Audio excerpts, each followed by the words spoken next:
Buddy, welcome, welcome, welcome. Glad to have you all here with us. It should be a great stream tonight. Hit the like button, hit the subscribe button, hit the notifications bell. It is always a pleasure to engage with all of you. It should be a great conversation tonight. Let's go. The American century. I say that the century on which we are entering can be and must be the century of the common man. A radical redistribution of economic power. I mean, we know that racism is just a byproduct of capitalism. Everything would be all right if everything was put back in the hands of the people. We need a government that will make sure Americans are taken care of and organize the economy to serve the people, not the profits of a wealthy few. We now have the techniques and the resources to get rid of poverty. We got to start getting out there with the people. Get out of the movement and get to the masses. We need a government of action.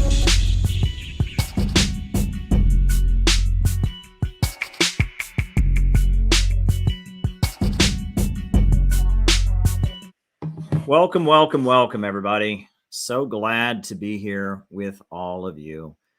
Good times, good times. We're just going to have a normal stream here tonight. Last night, I was going to stream, but my energy was just shot. I just didn't have the strength. I was feeling fatigued and, went to the doctor, but I'm all right. I think it's just spring allergies. The doctor says everything's fine with me, and my energy seems to be a little bit back today. I'm still not, at full speed, but there you go.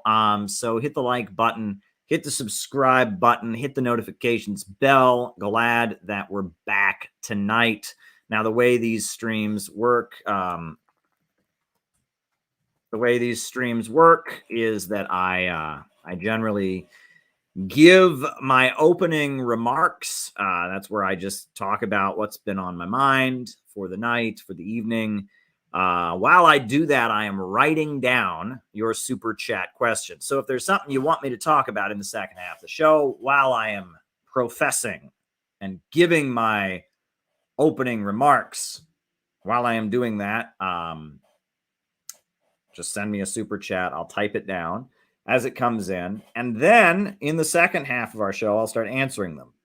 After my opening remarks, I do the roll call where we find out who is on the other side of the camera, names and locations. We find out how, it's amazing the audience we get on here. Wow. We have people on every continent. We have people in every corner of America. It is so awesome. So awesome, the audience that we have here. And that's what the roll call is for, to let people know who's watching and to kind of remind people that it's not just me and you. It is just me and you, right? This is kind of intimate. It's just me talking. It's just you listening. But there's actually like hundreds of other people. And usually, just throwing this out there, right? Why not? Usually about 2,000 people, 2,000 unique viewers watch every stream, not at the, not live, but afterwards, which is interesting, right? Because, CPI, we don't have nearly that many members. There's a lot of people who just listen, who just like to hear these streams. They're not necessarily here live. It's usually about 200 or so watching live, sometimes more, sometimes less. But then afterwards, the following day, usually within the next couple days, there's about 2,000 people who watch these. Sometimes it's closer to 1,000. Sometimes it's closer to 3,000 or 4,000. So, we got a decent crew of people here who are listening to what we do. And, early on when I was doing these broadcasts, I used to divide the community between fans, haters, and lurkers. Fans, haters, and lurkers. Fans are those who, are here or are watching afterwards, like to hear what we have to say, etc. And then haters are people who come in here and don't agree and like to talk shit or like hate watch, which makes no sense to me. That's another rant for another evening. But then there's this other layer of lurkers, people that watch. Maybe they even watch live, but they don't say anything in the chat. They don't leave any comments. They just kind of watch. And I always wonder who those people are. And I think some of them are in communist parties. and they don't want to get in trouble. And I think some of them don't necessarily agree and are kind of on the fence.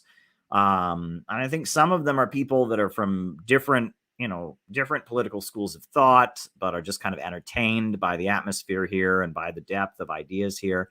But, lurkers, I love you too. Haters, I love you. And I hope that you get over being a hater. And fans, I obviously love you.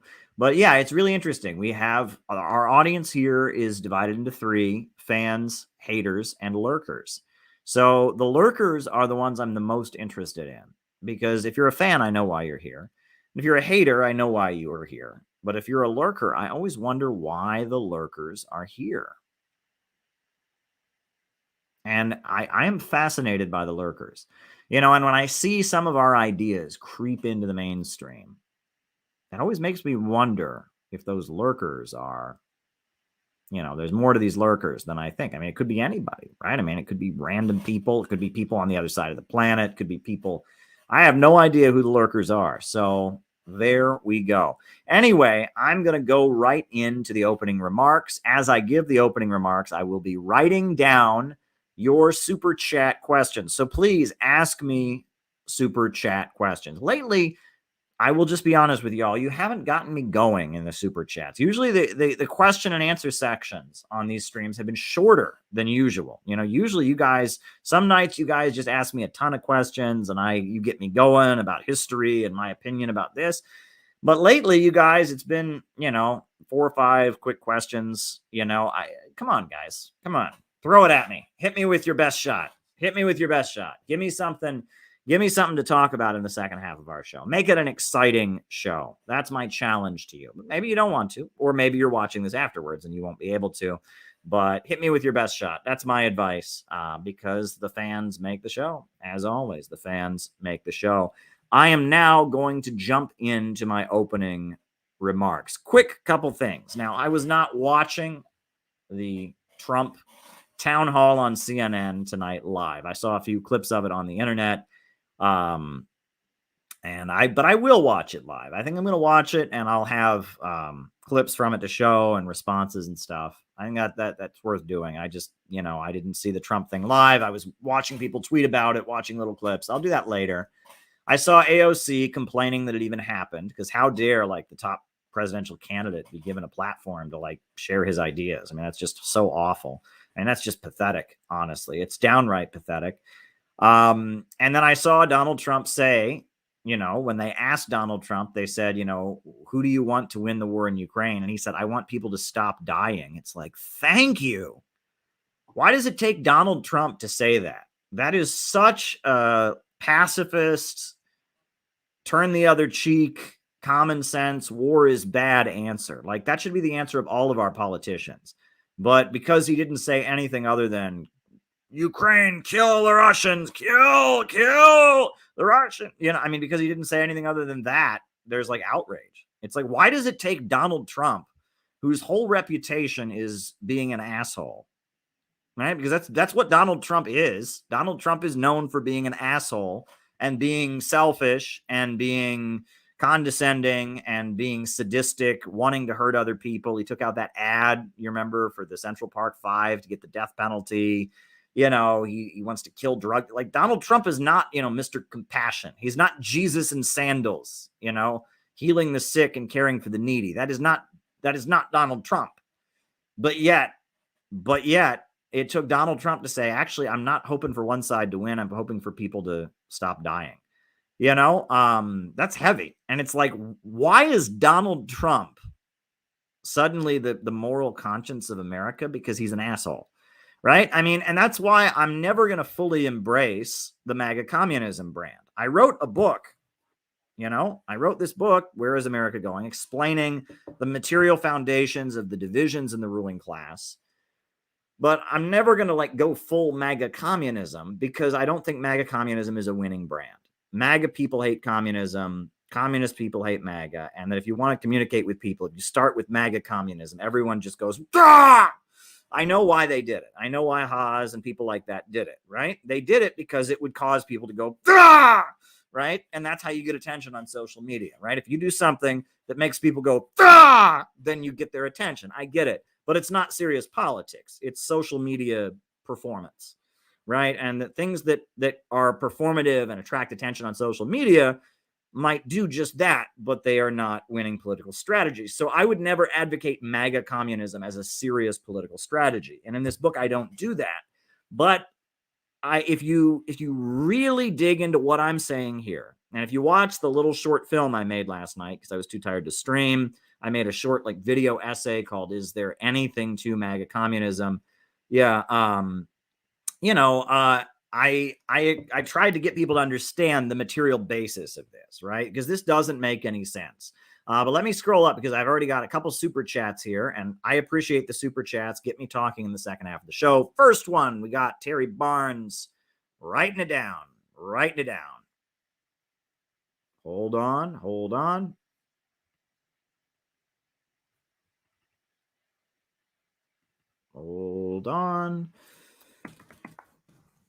Gerald Barnes.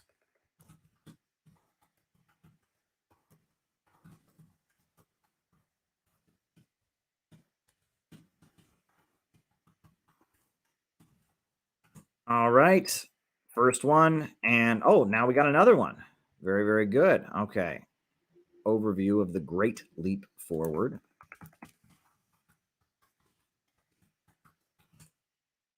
Okay. And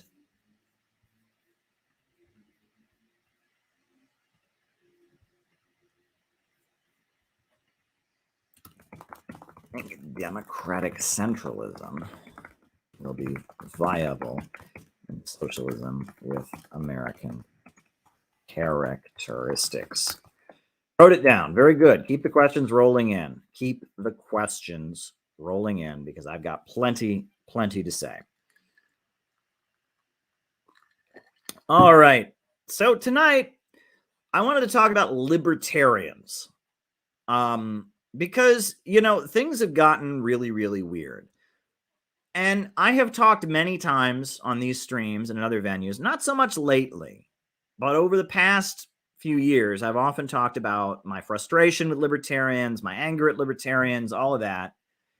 And I'm starting to put all of that in context. Now that I have pretty much broken with the synthetic left. I mean, all the communist groups basically, want to murder me. I mean, I was part of Rage Against the War Machine. Melinda Butterfield, who used to be in the same political organization I was in, basically said that everyone at Rage Against the War Machine was a neo-Nazi, i.e. someone who deserves to be murdered. Melinda Butterfield called for all 13,000 people who marched for Julian Assange on February 19th to be murdered. And at this point, I'm hanging out with the LaRouche people. I'm friends with them, and they're hated by the synthetic left. And all the major communist parties, have all decided that they're going to join the Stop Donald Trump, Save U.S. Imperialism from Donald Trump, movement. And, that's forced me to think about my experience with libertarians, because I used to hate libertarians.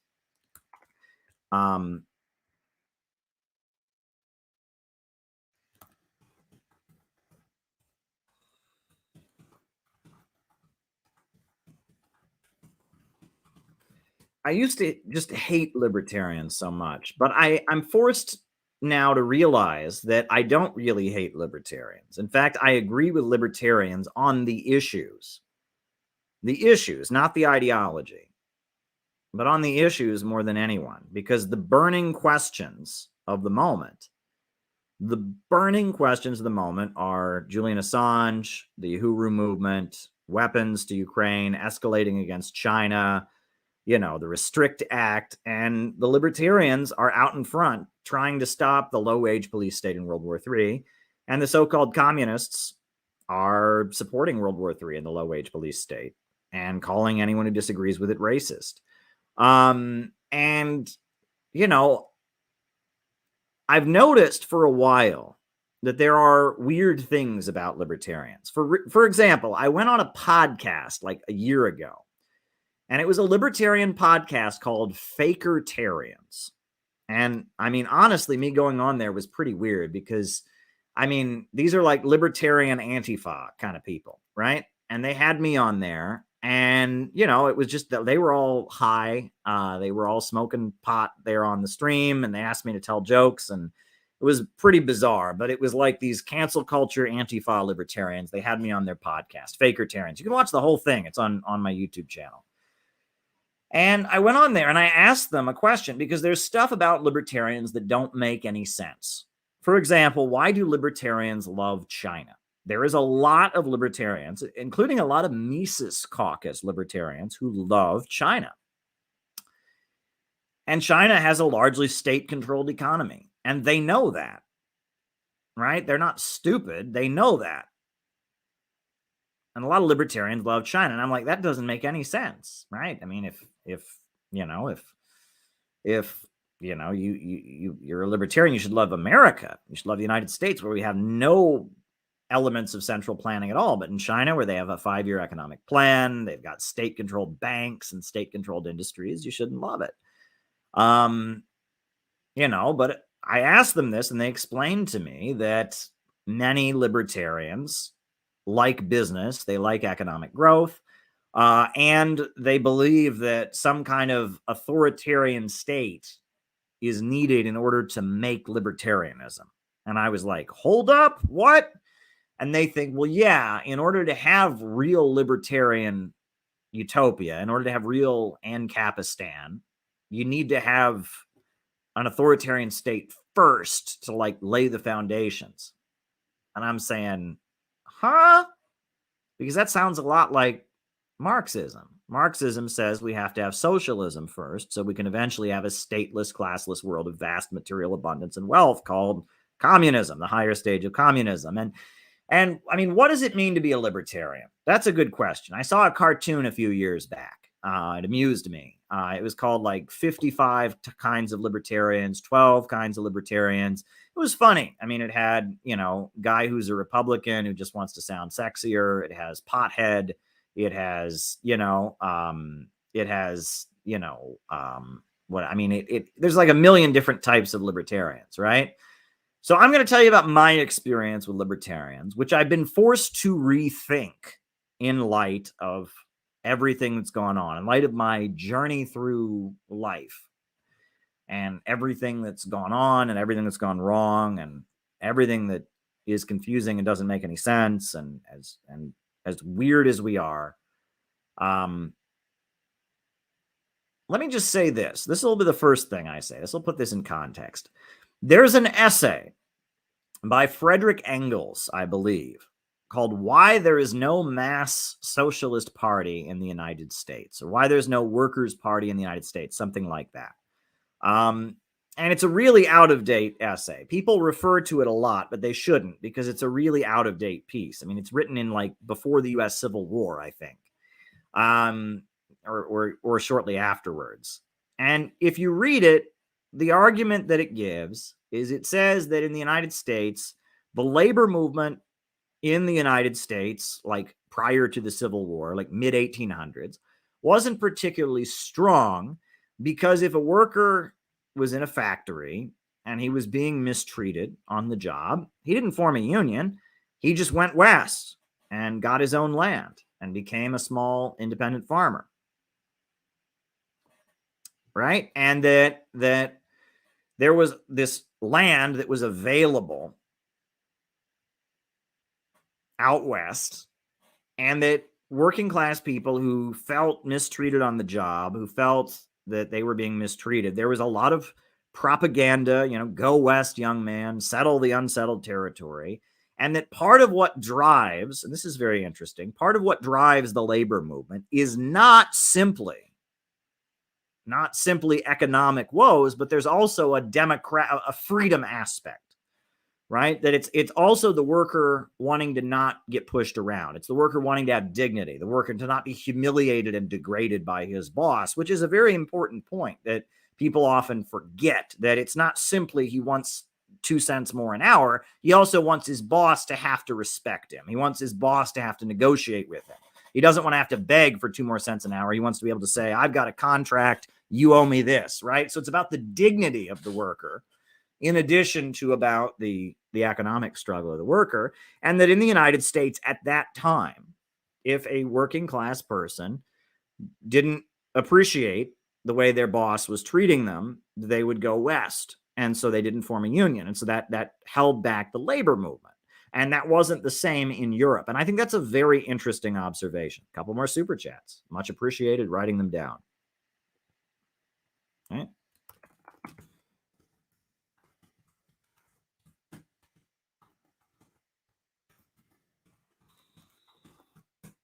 Thank you.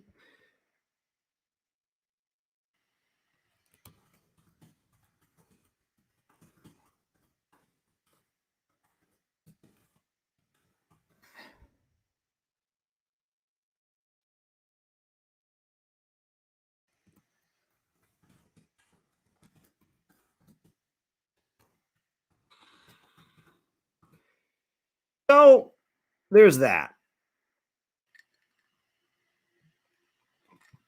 But I'll tell you my experience with libertarians.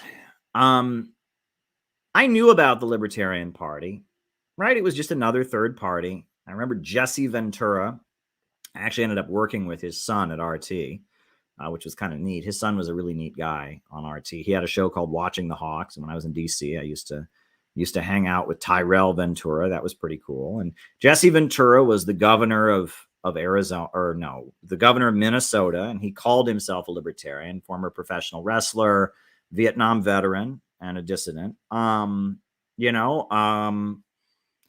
I mean, I knew the Libertarian Party existed. I didn't know that much about it. It was just something that was there. I think when I was in high school, I first encountered Ayn Rand. I had never met someone who was an objectivist before, but I was at that peace studies program that I went to with the Quakers between my junior and senior year of high school. And there was someone there that I met, and it was the first time I'd ever heard anyone arguing, not just standard anti-communism, but arguing, like objectivist anti-communism, capitalism, the unknown ideal. It was the first time I'd encountered that. And I was like, wow, this is frightening. I had never really encountered Ayn Rand before. So there was that.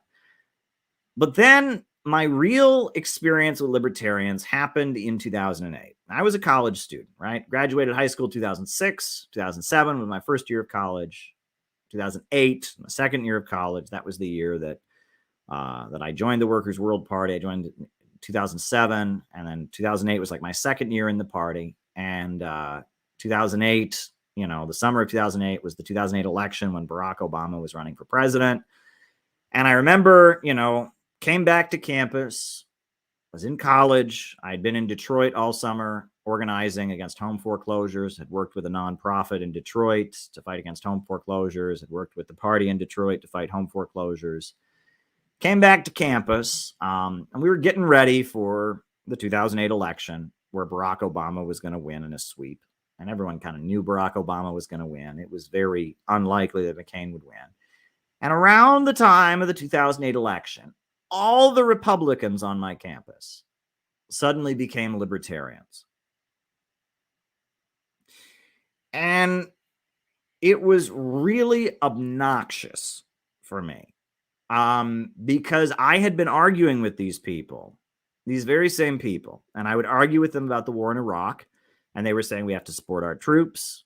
And how do you know there weren't weapons of mass destruction? Or maybe Bush thought there were weapons of mass destruction. And maybe we need to torture these terrorists. They're protecting us from 9/11.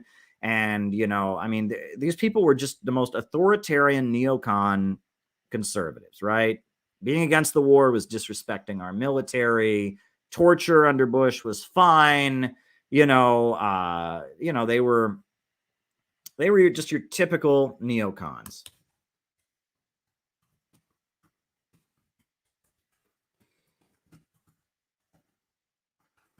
They were just your typical neocons. And all of a sudden, they all became libertarians.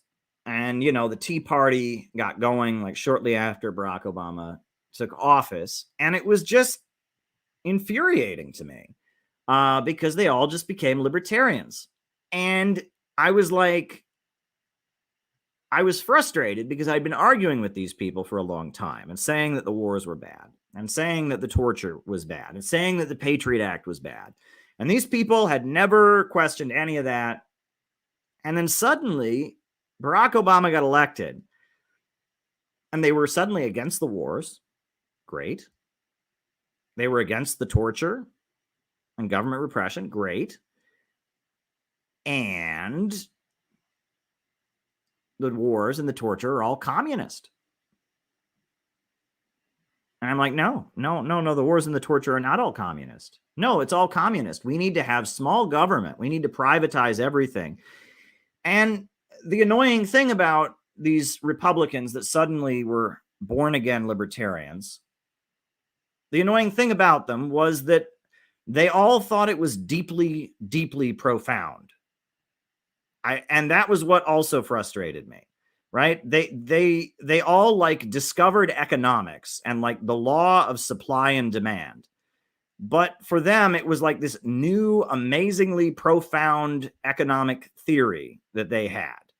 And that was very, very annoying to me as well. Also, it was like, wow, well, the free market just solves everything. And oh my God, I've read this book by Adam Smith. I read Bastiat, and it was like, I'd been trying to get these people to read Marx for years, trying to get these people to understand Marxism and socialism for years. Oh no, they couldn't do it, and all of a sudden they had read, that supply and demand exists. And because of that,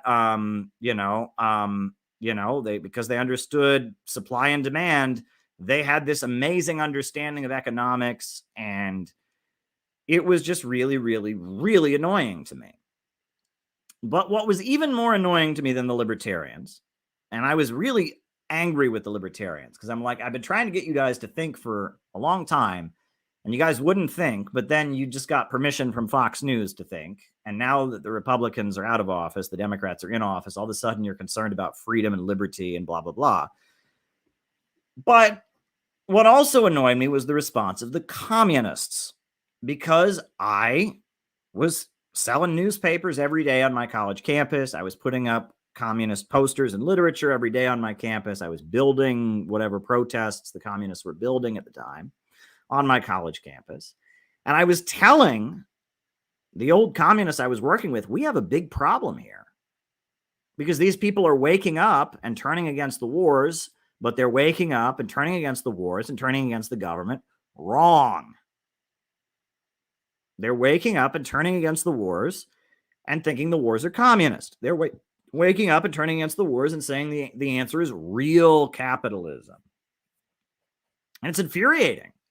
And I said, we need to have literature to go against these people. I wanted to have like a campus debate with some of these libertarians. I wanted to produce, pamphlets against Ayn Rand. I wanted us to really go after this because their entire orientation was that Americans are going to turn against the wars and we're going to lead the anti-war movement. And that's how we're going to build communism. And I'm saying there's a problem with your plan because people are now turning against the wars and thinking the wars are communist. So there's a little bit of a problem with your plan here. And I was like very frustrated by this. And I was saying we need to write articles criticizing libertarians. We need to do special outreach. We need to go to libertarian events and argue with them. And the response I got was, no, we just need to build the movement. Right? We just need to build the movement. Invite some of these libertarian people to an anti-war protest that we put on. They'll come to it and they will become communists. And it's like, no, they won't. First of all, they won't come because they think it's communist. Second, if they did come, they would have arguments and we would have to answer those arguments.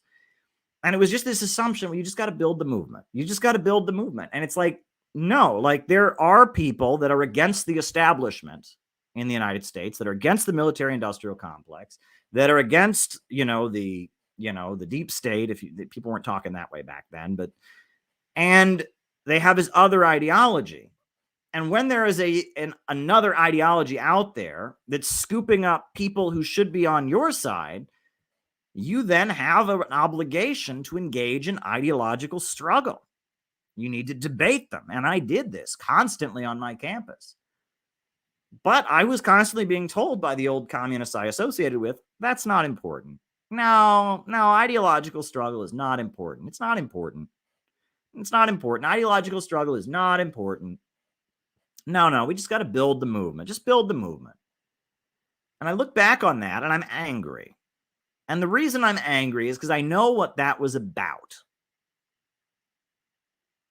It was about the fact that the people that were the bosses of my political group, the Workers' World Party, are dumb. I mean, there's no other way of putting it, right? Certain people, I won't name their names, that always got to be the center of attention in the group, that always got to be the big speakers at the conferences, that always got to be the center of attention at everything. They weren't too sharp. And if we were going to debate libertarians, if we were going to do anything as a party, they had to be in the spotlight. It had to be about them. And they were dumb. And they wouldn't be able to debate these libertarians. So because they couldn't do it, nobody could do it. And that's infuriating to me.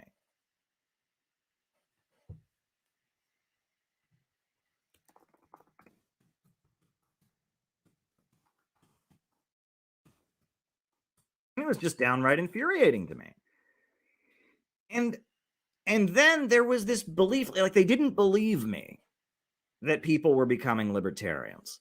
And I remember like being utterly shocked by this. But I would tell them about people on my campus who would say things like, we don't have real capitalism. And they would say, well, that's just one person. I'd say, no, I'd say that was the new hip trendy thing to be in college in 2008. During the Obama years, college-aged young people were all becoming libertarians. That was the new hip trendy thing to do, was to be a young hip libertarian. And these people were just in utter denial about this being a thing. Like, I remember how big Ron Paul was on the internet, all this stuff. And there was just this, no, that's not a big deal. That's not a big deal. That's not, no, that's not a big thing. It was weird. I was saying there's this huge ideological threat on the horizon called libertarianism. People that believe we need real capitalism, that believe that Barack Obama is a Marxist communist, who believe that, all the conspiracy theories, the Illuminati and the thing high up on the thing. And, there's a lot of anti-Semitism underneath that stuff if you really dig deeper, right? All this stuff was out there. And there was just no interest in combating this stuff on the part of the communists because it would require being intellectual, reading a book. And then at the same time, and I realized this, at the same time, there was not a will to combat libertarians ideologically. If this group had any sense, they would have come out swinging with pamphlets and videos. They would have just been debunking libertarianism left and right, having events why libertarianism is wrong. If you wanted to have any influence among college-aged young people in America at that time, you needed to have an argument against libertarianism. Now, libertarianism has kind of started to decline in more recent years, and I'll get to that. But it was a big thing in 2008. Every Republican young person was a libertarian. A lot of leftist young people were becoming libertarians. It was this big thing, and there was no interest in ideologically combating it. And at the same time, there was no interest in ideologically combating it. There was also this weird don't criticize Obama thing going on. And to be honest, some of it made a little bit of sense. Barack Obama was a con man and a fraud, and the Uhuru movement were very heroic for challenging him the way they did back, during the 2008 campaign. And, but to be honest, I could kind of understand some of the don't criticize Obama because I remember things happened. There was a lot of unemployment in 2008 after the economic crisis had first hit.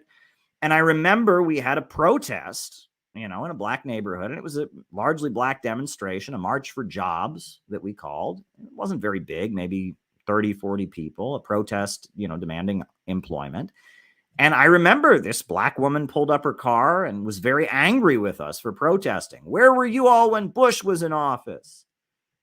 Why are you protesting as soon as a black man gets elected? That's so disrespectful. She took it personally, stuff like that happened.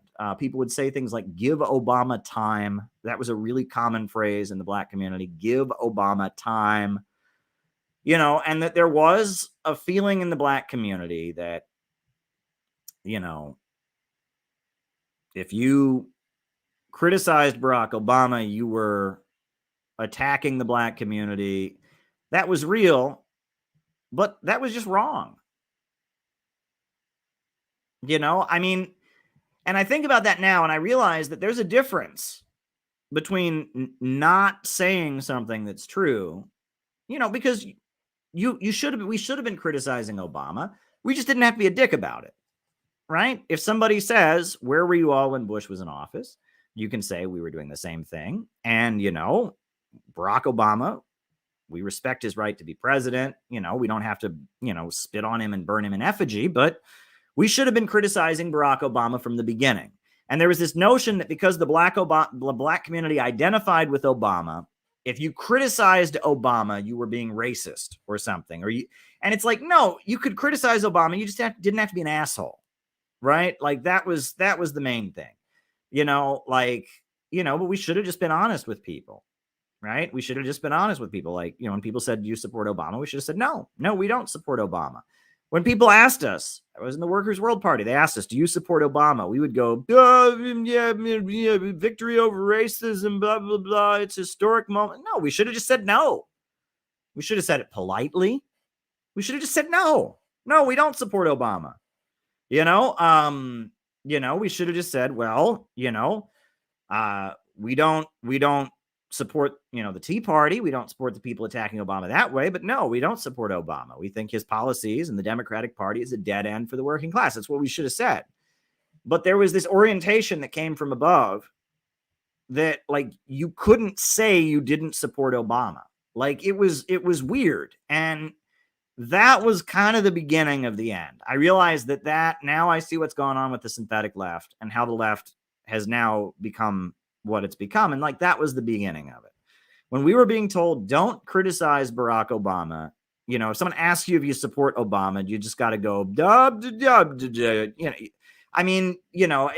it's weird. You know what I mean? It was weird. And I realized the reason we were doing that. And that's because the communists have this relationship with the Democratic Party, and they don't want to admit that. But communists have largely been reduced to being Barack Obama's protest squad. And honestly, that was the hope. I mean, I realize now that basically coming out of, Barack Obama got elected. He got elected president. And right after he got elected president, a couple things happened. One, Israel bombed the shit out of Gaza. And Obama had not yet taken office, right? It was like December 2008. And they asked him to comment. And he's like, well, I'm not yet the president. And they asked Bush to comment on it. Bush said, well, I'm leaving office. And so Israel got like a free pass to bomb the shit out of Gaza because Obama wasn't the president yet. And at the same time, there was like this feeling on the part of the left. The left was given a real nudge from the establishment. Warren Buffett said, tax me more, that he paid a lower tax rate than his personal secretary. And, the front page of, I think it was Newsweek, said, we're all socialists now. And Michael Moore made his film, Capitalism, a Love Story, came out a couple years later. And in Chicago, the Republic Window and Door Makers, which was a labor union, they occupied their factory. They had a sit-down strike, and they won. And me and my college roommates, we drove to Chicago to support the strikers. And that the communist groups had all been, given this like wink, wink, nudge, nudge, go out and do your thing. And the money was flowing all of a sudden, from the foundations. I mean, the foundation money, the Soros money was starting to trickle, like it hadn't trickled before. And so a lot of these communist groups were thinking, let's not rock the boat now. right? We, the Obama administration coming out of Bush, this is a moment where the left, we can be relevant again. Maybe we can get some of that foundation money. Maybe Obama will ask us to lead a protest. Don't ruin this now. That's basically what was going on there. The labor unions are tied to the Democratic Party. I mean, most, the dues money that labor union members spend goes to campaign for the Democrats at this point. And so because of that, there was just a feeling on a lot of these communist groups that we could finally get an opportunity to see our operations expand, our budgets expand, our memberships expand. We could get a little special on CNN, maybe. This is our opportunity, so let's not blow it by being too hard on Obama. Well, I mean, Obama was a scam. I mean, Obama was a scam in so many ways. And then the sad thing that happened was that the left, I mean, I saw it. I mean, the left, I mean, it was sad, really. I mean, before Occupy Wall Street. So 2008, Obama gets elected. You have 2009, his first year in office. 2010, the ruling class, and the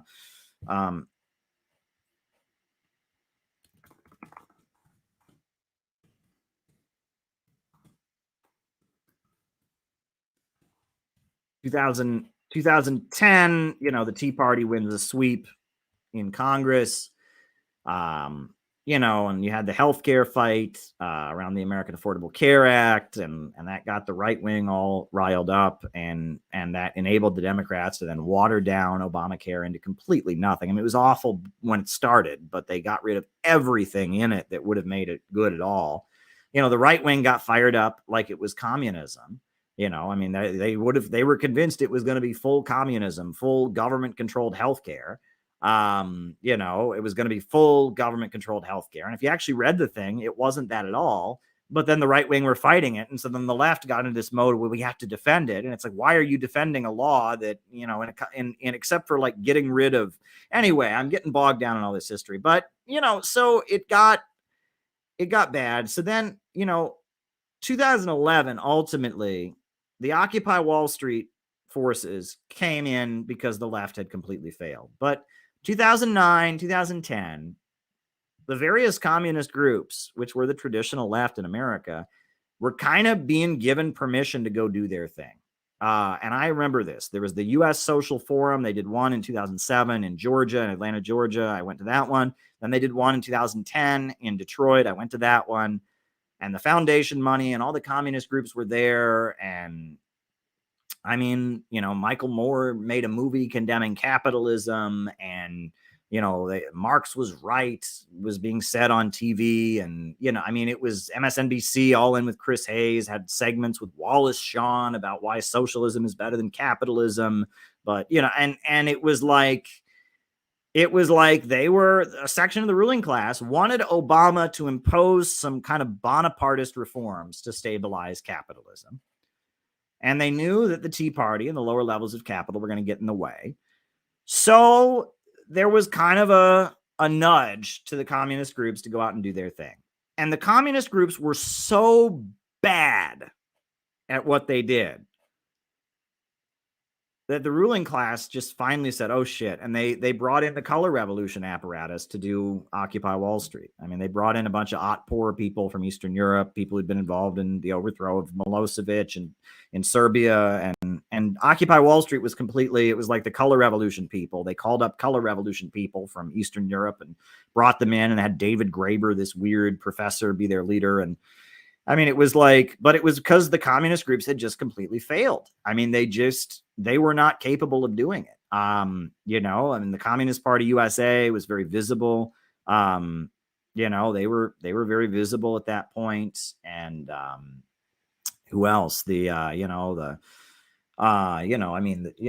were so many things that were happening, and the communist groups were less competent than the ruling class even thought. There was a section of the ruling class that was thinking the communist groups might be useful to help Barack Obama bring in the Affordable Care Act, to help Barack Obama pass, the Dodd-Frank Wall Street reforms. And the communist groups were just so bad and incompetent that they had to bring in David Graeber and the Color Revolution people to do it. And after that, Occupy Wall Street was kind of the beginning of the end. I mean, at that point, all the communist groups, the woke stuff, the SJW politics came in, and the communist groups started falling apart. And that was kind of the end. The communist groups all started compromising with wokeism and changing their platform and becoming identity politics groups, or just collapsing and falling apart. And 2011, that was kind of the end of the left as we know it. I mean, the synthetic left completely triumphed at that point. I mean, anything that was left of ML or hardline communism it was on its way out, starting around 2011, 2012. And so that was my experience with libertarians. And my feeling was like libertarians were the main threat. And I was frustrated with communists for not being willing to go after them, not being willing to argue against them. But my beef with libertarians was about economics. Libertarians believed in economics that was not real. They believed that, like things that we even hear now from libertarians, things like, there would be no monopolies. There would be no monopolies if it wasn't for the government, as if natural monopolies never happen. Right. If the government, if they got rid of all financial aid, college would be dirt cheap and affordable, because, it's only financial aid that makes the cost of college go up. These kinds of arguments. Right. If you just take the government out of everything, if you just privatize everything, it'll be mad. It'll work, because the capitalist system is magic. And that I realized that what libertarians depended on more than anything was they depended on anti-communism. Anti-communism has been like the religion of the United States since the Cold War. And so for a lot of Americans, especially older Americans, there's just this assumption that you never would ever consider communism, right? If you tell people, hey, the Soviet Union raised millions of people out of poverty, they'd say, do you really believe that? I remember, many times in my life, I've said, the Soviet Union invented space travel. They raised millions of people out of poverty. And people would say, oh, yeah, and I bet the Holocaust didn't happen. Like that. Now that's the response you get, right? That people have just been so convinced that it is an ideological crime to say anything good about any communist country. Now it's gotten better, or different. It's gotten different, I should say. Discourse has changed. But, saying that Stalin or Mao did anything good ever, a lot of people just heard that as the equivalent of Holocaust denial, right? And so economic discourse in the United States was predicated on anti-communism, right? The problem could not be capitalism, because if you say capitalism is the problem, then you sound like a communist, and communists are bad, and we all know that communists are bad. And if you're a communist, that means you're a mass murdering dictator or something. And that's the way the arguments were always framed. And so libertarianism is like this, well, we can be against the establishment for just not being capitalist enough. And I knew it was predicated on that. And that anti-communism has always driven me up the wall, right? Because that I saw that when I was a kid. As a kid, I was just learning about politics. And I learned quickly that the economic history of the socialist countries was not complete and utter failure. And I learned quickly, watching the adults around me and watching my teachers and my parents, and everyone just had this magical thought stopping thing. And, this fear of like communism equals bad, must not question that. Right. I knew that was a problem. And reacting to that was such a big part of my political identity. And I could see that the reason libertarianism flourished in 2008 in the aftermath of the financial crisis was because there were millions of Americans who looked at a capitalist crisis and they just had to say, the answer can't be communism, so it must be, and they did that. And that infuriated me. And I wanted the communist groups to go out and debate them and refute them and argue against them. That's what I wanted to do. I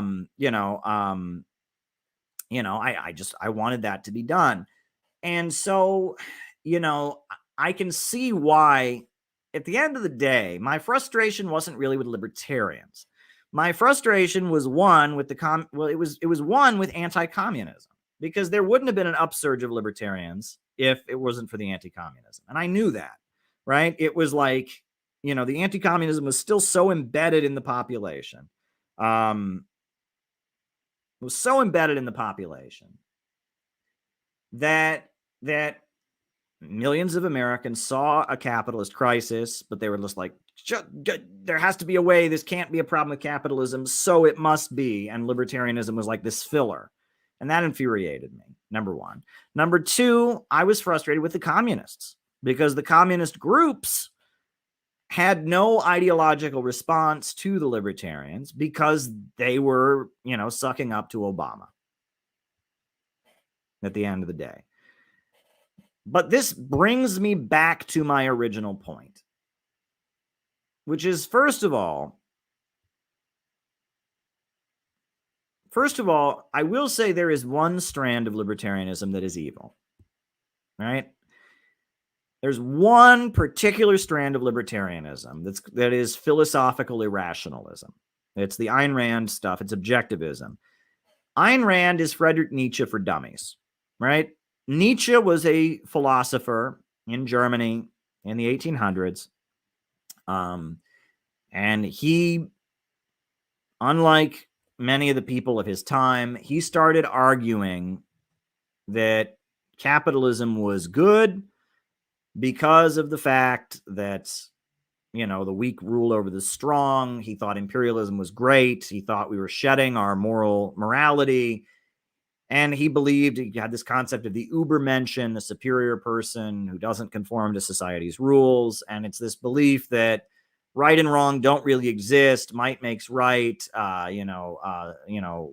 Christianity is a religion of the weak, right? It's the rebellion of the weak against the strong. It's slave morality, all this stuff, right? That's Friedrich Nietzsche, right? And that Lukács does a very good job showing how the basis of Nazism is Nietzsche's philosophical irrationalism. That's the basis of it. Nietzsche's philosophical irrationalism. And it's this idea that, that some people are just better than others. Some people are just better than others. And that any effort to make things equal in society, to level out the playing field, is a crime against nature. That's Nietzsche. That's not Ayn Rand. Ayn Rand was this, this woman who lived in the Soviet Union and fled to the United States and became popular became famous because she was a friendly witness in the House Un-American Activities Committee, testifying against Hollywood screenwriters. She'd worked in a screenwriting office in Hollywood, and she had this grudge against the Soviet Union. And so she became like a star witness, ratting out and complaining about screenwriters that were communists. And that kind of made her famous, and she got some novels published, and she became this big thinker, right? And her ideas are basically the ideas of Friedrich Nietzsche. They're just kind of watered down for, Nietzsche. It's a much deeper conception. It's much deeper and it's much more drawn out and philosophical. Ayn Rand, her teaching is more or less, it's the same as Friedrich Nietzsche. It's just stupider. I don't know how to put it. Ayn Rand, she's all about, she says, capitalism is the unknown ideal. We never had real capitalism anywhere. Capitalism is the unknown ideal, the virtue of selfishness. She wrote this novel, Atlas Shrugged, which is about all the rich people of the world going on strike against the poor people, who don't recognize them. She writes these novels that are about like architects and industrialists, these kind of great men who are nonconformists, who are misunderstood by society, and how the mob of ordinary people is holding back their greatness and trying to get them to conform. It's this radical individualism mixed in with this supremacism. Her one novel, The Fountainhead, which is like very famous, it's the story of this architect, this guy, Howard Rourke. And Howard Rourke is this architect who builds buildings. He designs buildings in very unconventional ways. And no one understands him because he's just so creative in engineering and his architecture. And there's like left-wing newspaper people who bully him and say his buildings are ugly or they're too modern or they're not conforming or whatever. The disturbing thing about Ayn Rand's literature is that as much as libertarians love to say that they believe in equal rights, right? And this is a big thing. And I shouldn't even say libertarians, because a lot of libertarians reject the Ayn Rand stuff. Let me be clear about that. There's the Ayn Rand objectivist stuff. They love to say, well, no one has the right to violate you in any way, right? No one has the right, it's the non-aggression principle, right? The non-aggression principle, no one should violate anyone else. You own yourself, you own your property, that kind of thing. Except every so often in Ayn Rand's literature, she slips. And she does, glorify strong people brutalizing and repressing people that she considers weak. There's a rape scene in The Fountainhead. This architect who is, he's persecuted because he designs these buildings and the people don't understand him or whatever. And there's a scene in that novel where, there's this, he's like working in I think he's working in a salt mine or something because they won't build any of his buildings. And so he's forced, in order to survive, to work in a mine, and he's like sweating. And there's this woman who has a crush on him or whatever. And she's got a crush on him or whatever. So she, is riding her horse by him as he's carrying stuff in the salt mine. And so one night, the main character, the hero in her novel, Howard Rourke, just violently breaks in to her home and violently rapes her. And it's portrayed as a good thing. It's like, wow, this is a strong man asserting himself. Well, rape is not a good thing, right? I mean, if a man breaks into a woman's apartment and forces himself on her sexually, that's not a good thing. But Ayn Rand writes about it in this highly eroticized way where, she's clearly turned on by it. This is like her fantasy of like a really strong man who no one can control or whatever. But it's a vile, it's very misogynistic, right? She's portraying rape as positive. And that in some later editions, if I understand correctly, they edited the writing because Ayn Rand was so over the top in portraying the violent rape of a woman as being a positive thing, because that fits this kind of mindset, the strong rule over the weak, right? And so this, and every so often they slip. Every so often they slip. And a lot of these Ayn Rand libertarians, again, there's a certain strand of libertarians, my favorite, and I shouldn't say my favorite, but like this was a really common thing I would hear from libertarians around the time of the 2008 financial crisis. They would say, America needs a Pinochet.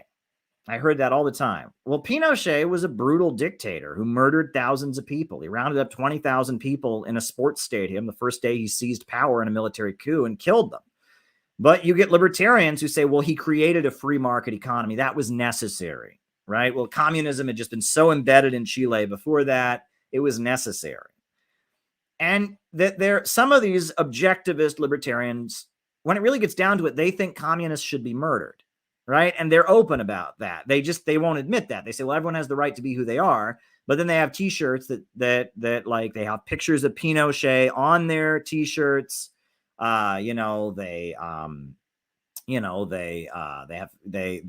have jokes about free helicopter rides for communists, referring to the idea that, that communists should get dropped out of airplanes, or out of helicopters, murdered. Writing it down.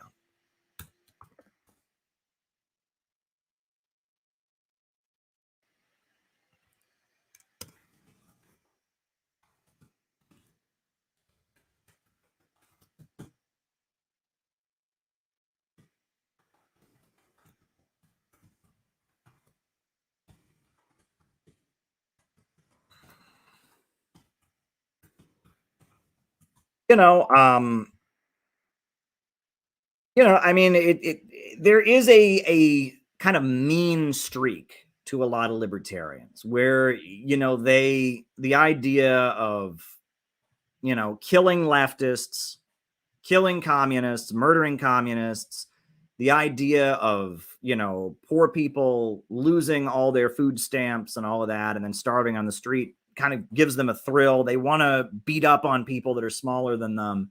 They want to harm other people. There is a fascist streak to one particular strand of libertarianism. Not all libertarianism, but the ones who really emphasize the economics, the ones who like Ayn Rand, those folks, there is a certain evil about them. right? And that, even Whittaker Chambers, folks, Whittaker Chambers was like one of the main star witnesses of the House Un-American Activities Committee. He ended up becoming like editor of National Review magazine, a far right-wing guy. I mean, a hard right-wing conservative. But he read Atlas Shrugged by Ayn Rand, and he said underneath every word of the book, he could hear a voice saying, "To the gas chamber go." I mean, he could smell the Nazism in it, right? And that's philosophical irrationalism, this belief that compassion is weakness, this sadistic desire to harm people deemed weaker than you, right? I mean, on the left, it's the opposite. We want to harm people that are strong. We feel have privilege, or we feel are stronger than us. And that's a deviation also, right? The French Revolution guillotine mentality, that's pretty widespread on the left. But on the right, you get this bully mentality, right? You get this bully mentality that says, oh, well, I want to see a poor person get beaten up, I want to see someone who's poor, even poorer, that'll teach them to whine and complain. It's very weird. And you get that right-wing bully mentality that's very pronounced among that strand of libertarians.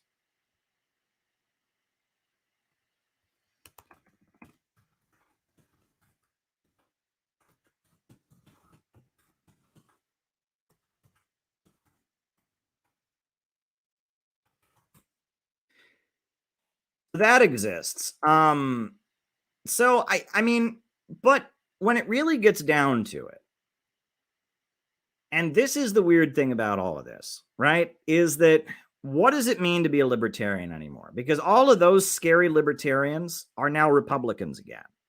They're all conservatives, Trumpers, And nowadays, a lot of libertarians, they just want economic growth.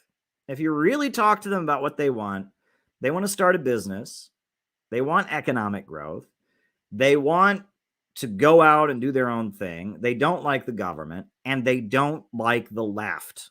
And I am convinced at this point, I mean, things have shifted and evolved and all of that. But at this point, the reason a lot of libertarians are libertarians, the reason a lot of people who want to free Julian Assange, who want to stop sending weapons to Ukraine, who don't want World War III against China, a lot of the reason that they're libertarians and not communists is obvious.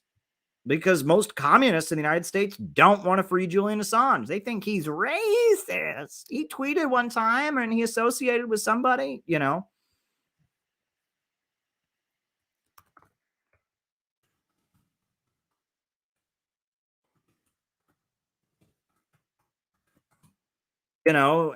they don't want to free Julian Assange because of some internet cancel culture bullshit.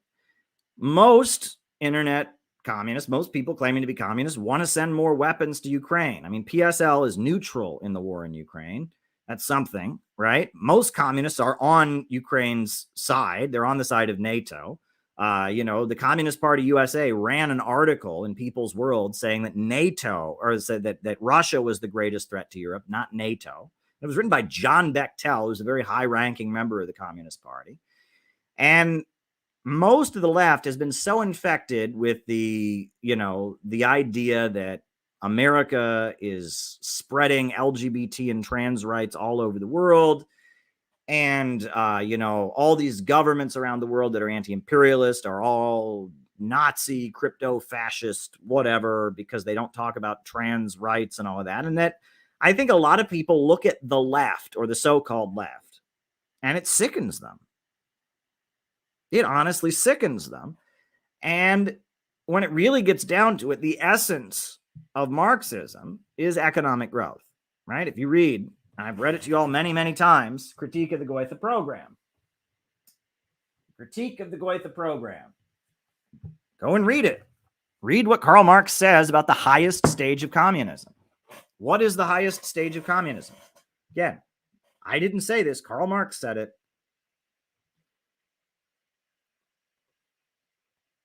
The highest stage of communism, Karl Marx makes pretty clear, is about huge amounts of wealth being created. It requires a huge amount of wealth. This is what Marx says about the highest stage of communism. In a higher phase of communist society, after the enslaving subordination of the individual to the division of labor, and with it the antithesis between mental and physical labor has vanished, after labor has become not only a means of life, but itself life's prime want, after the productive forces have increased with the all-around development of the individual, and all the springs of cooperative wealth flow more abundantly, only then can the narrow horizon of bourgeois right be crossed in its entirety, and society inscribe on its banners, from each according to his ability, to each according to his needs. Meaning that the essence of what we want as communists is economic growth. We want there to be so much economic growth, so much wealth and abundance created that people only have to work because they feel like it. Labor becomes life's prime want, not a means of necessity, meaning people don't have to work. They feel like they work because they feel like it. The cooperative wealth flows more abundantly than ever before, right? That then, from each according to his own ability, to each according to his needs, meaning that people can just kind of do what they feel like doing and take what they want. And the division of labor is eliminated, meaning that there is so little work that needs to be done. You know, people don't have a specific job. People can just be like, I feel like doing this today. I feel like there's no division of labor even. There's so much freedom. There is no division of labor. That's we're talking about a huge expansion of the productive forces. That's what Marx is talking about. And that's what we want. But now, what the left wants is degrowth. The left says wealth is bad. Bernie Sanders says, I want to abolish billionaires. No person in human history should ever be wealthier than a billionaire is in the year of 2023. We need to cap wealth and human productivity. Well, that's not communism. That's not Marxism. And that anyone who knows anything about economics knows that if you do that, you're going to have a problem. Right? And that the goal of communism is to raise the wealth in society. And if you look at the Chinese Communist Party, they've done it. China has vastly increased the amount of wealth in China. Soviet Union has vastly increased the amount of wealth. And libertarians come at you with all of this, like they think communism and taxation are the same thing, right? There's this quote they love from, what's her name? Margaret Thatcher. Margaret Thatcher said, well, socialism doesn't work because eventually you run out of other people's money. Well, here's the thing. How did the Soviet Union run out of other people's money?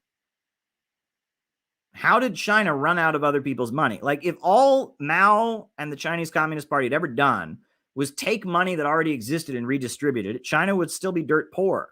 Now China's the second largest economy in the world. If all Stalin had ever done was redistribute wealth that was already there in Russia, Russia would still be dirt poor. But he turned it into an industrial superpower that was able to defeat the Nazis, that had the biggest power plants in the world. These people don't know what they're talking about, right? And if they really understood what we're talking about, we want the same thing as them. And communism as an economic theory has largely changed. In China, there are a lot of small business owners now. In fact, the private sector is a really big part of a 21st century socialist society. You need the market, right? You need small businesses for consumer goods, for your hospitality sector, restaurants, hotels. You need small businesses owners. You need the profit incentive for that. But profits should not be in command. You need the banking system and the lending of money to be strategically done in the overall interest of the country. You need the natural resources and the major industries to be planned and state-run. And with an overall state-run economy, you can then facilitate a prosperous market sector to work in the interest of all society, right? And that is what we've learned over the course of the 20th century, that the Soviet Union needed to become more like China, but they couldn't, and so they collapsed. But the communist and socialist societies that exist today, Vietnam, Cuba, Venezuela, Nicaragua, these countries have a very big market sector, but an overall state-run economy.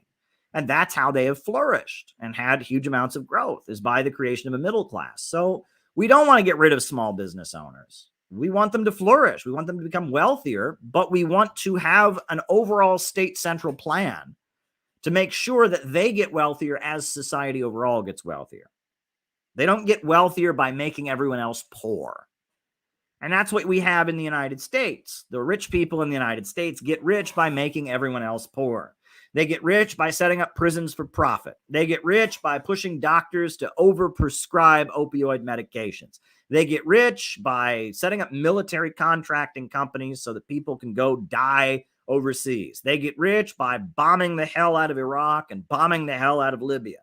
They get rich by privatizing our schools and getting rid of public education. They get rich by, letting the communities decay. They get rich by paying their workers less and less, by, employing prison labor that they can pay 2 cents an hour and don't have to pay minimum wage. The way that the rich in America get rich is by making everyone else poor. And that can't be allowed. And you need popular power to make sure that that can't happen. You need a government of action to control the means of production, to make sure that no one can get rich by making anyone else poor, and to force the economy to continue to grow and expand without the irrationality of the market. And if you can prove to libertarians through mathematics that this is possible, if you can prove to them with economic data that this is possible, I think that it would be a much better argument. And so we're at a point where the division in the United States, as I've emphasized many, many times on these streams, is between those who believe in growth and those who believe in degrowth. The ultra-rich are trying to impose a degrowth model to save capitalism. The only way capitalism in this mass crisis of overproduction can save itself is by drastically reducing consumption, drastically reducing the population, driving down living standards. That's the only way they can save their system. And that's what Biden wants to do. And that's what the ultra monopolies want. That's what Amazon wants. That's what Walmart wants.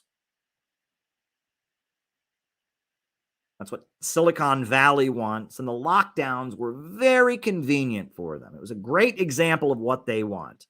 And you hear them on TV talking about how great the lockdowns were. Oh my God, it was just so good for Mother Earth. Oh, it set back global warming. It was amazing. They want, I've heard people suspect there may be eco lockdowns. They don't even use the vaccine. They just say, oh, we're going to lock down for a year to save the environment, guys.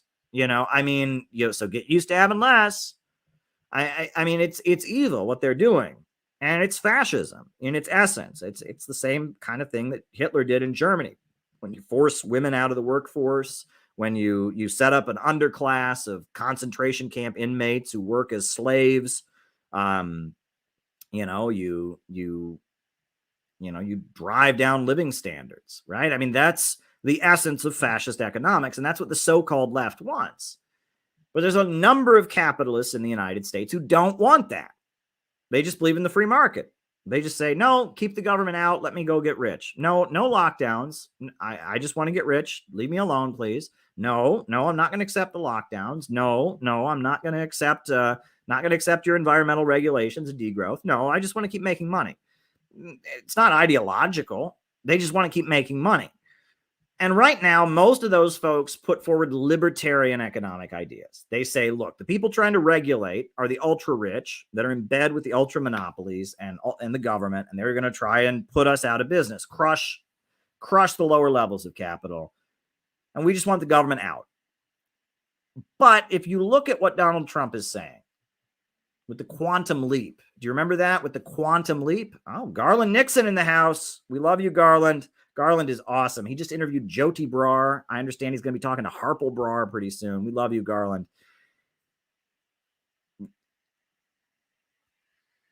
The lower levels of capital, they just want to make money. And if you listen to what Donald Trump is saying about his freedom cities and his quantum leap, what Donald Trump is saying here, that's a shift from libertarianism.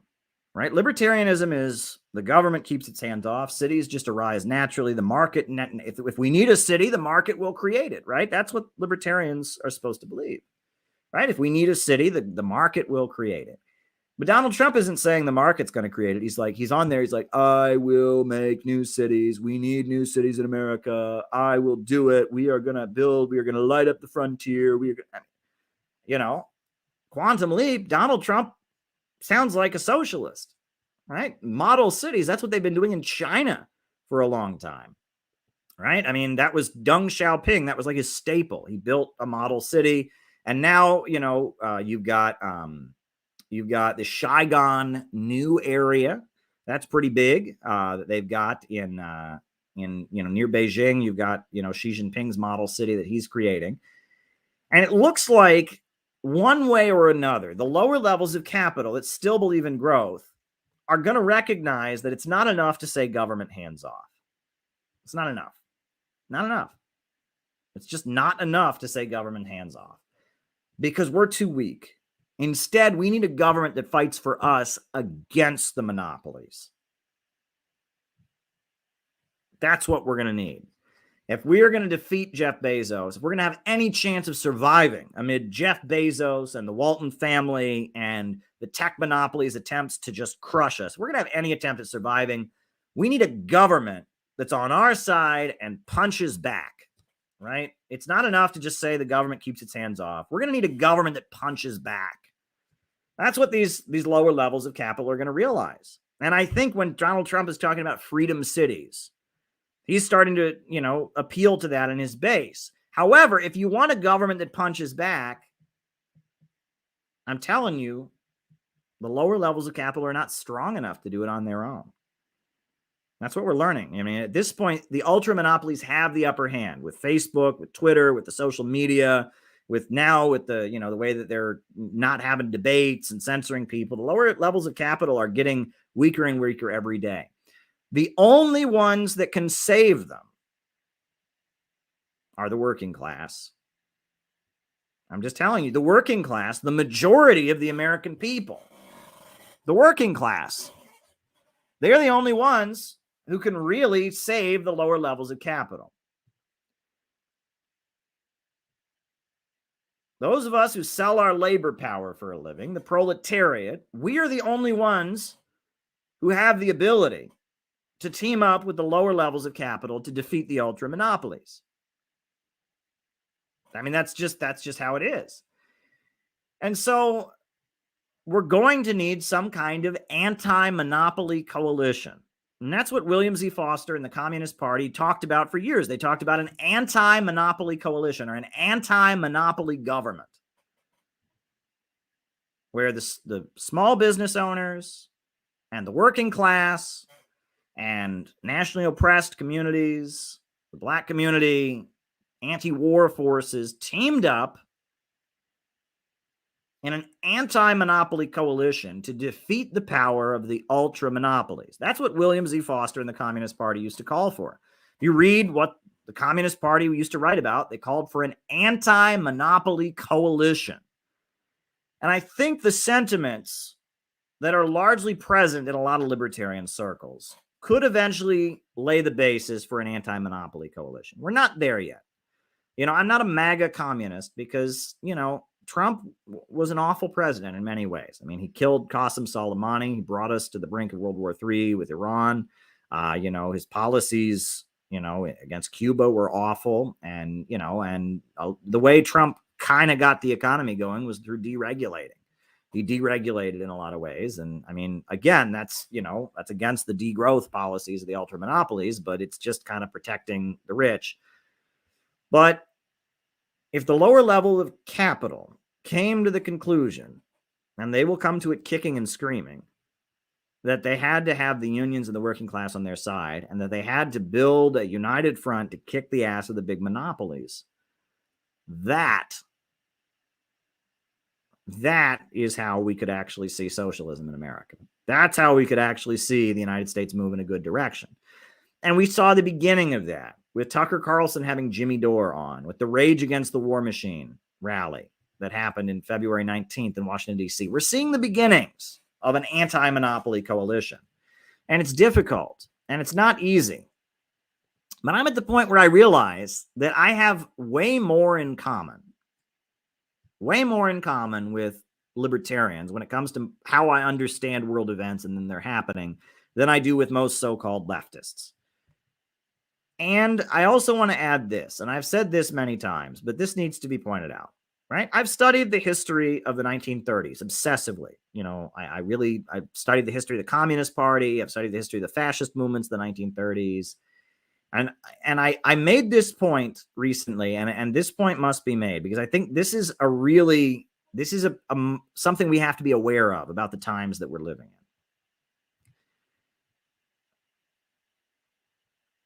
There's no way around this. In the 1930s, this was before the Civil Rights Movement. This was before Dr. Martin Luther King Jr. There were black people that were fighting for their rights. And there has always been that. And there had been Marcus Garvey. And Marcus Garvey had been imprisoned and deported. And then the Nation of Islam. In the 1930s, you had the Nation of Islam became the primary black revolutionary organization in the United States. Elijah Muhammad, starting, 1935 or so, he went national. And in New York City, there were mosques opening in Harlem, and the Nation of Islam became the main black nationalist force in the United States. If people were black and they felt oppressed, people who'd been followers of Marcus Garvey before Marcus Garvey's, movement was broken apart by the government, you had the Nation of Islam.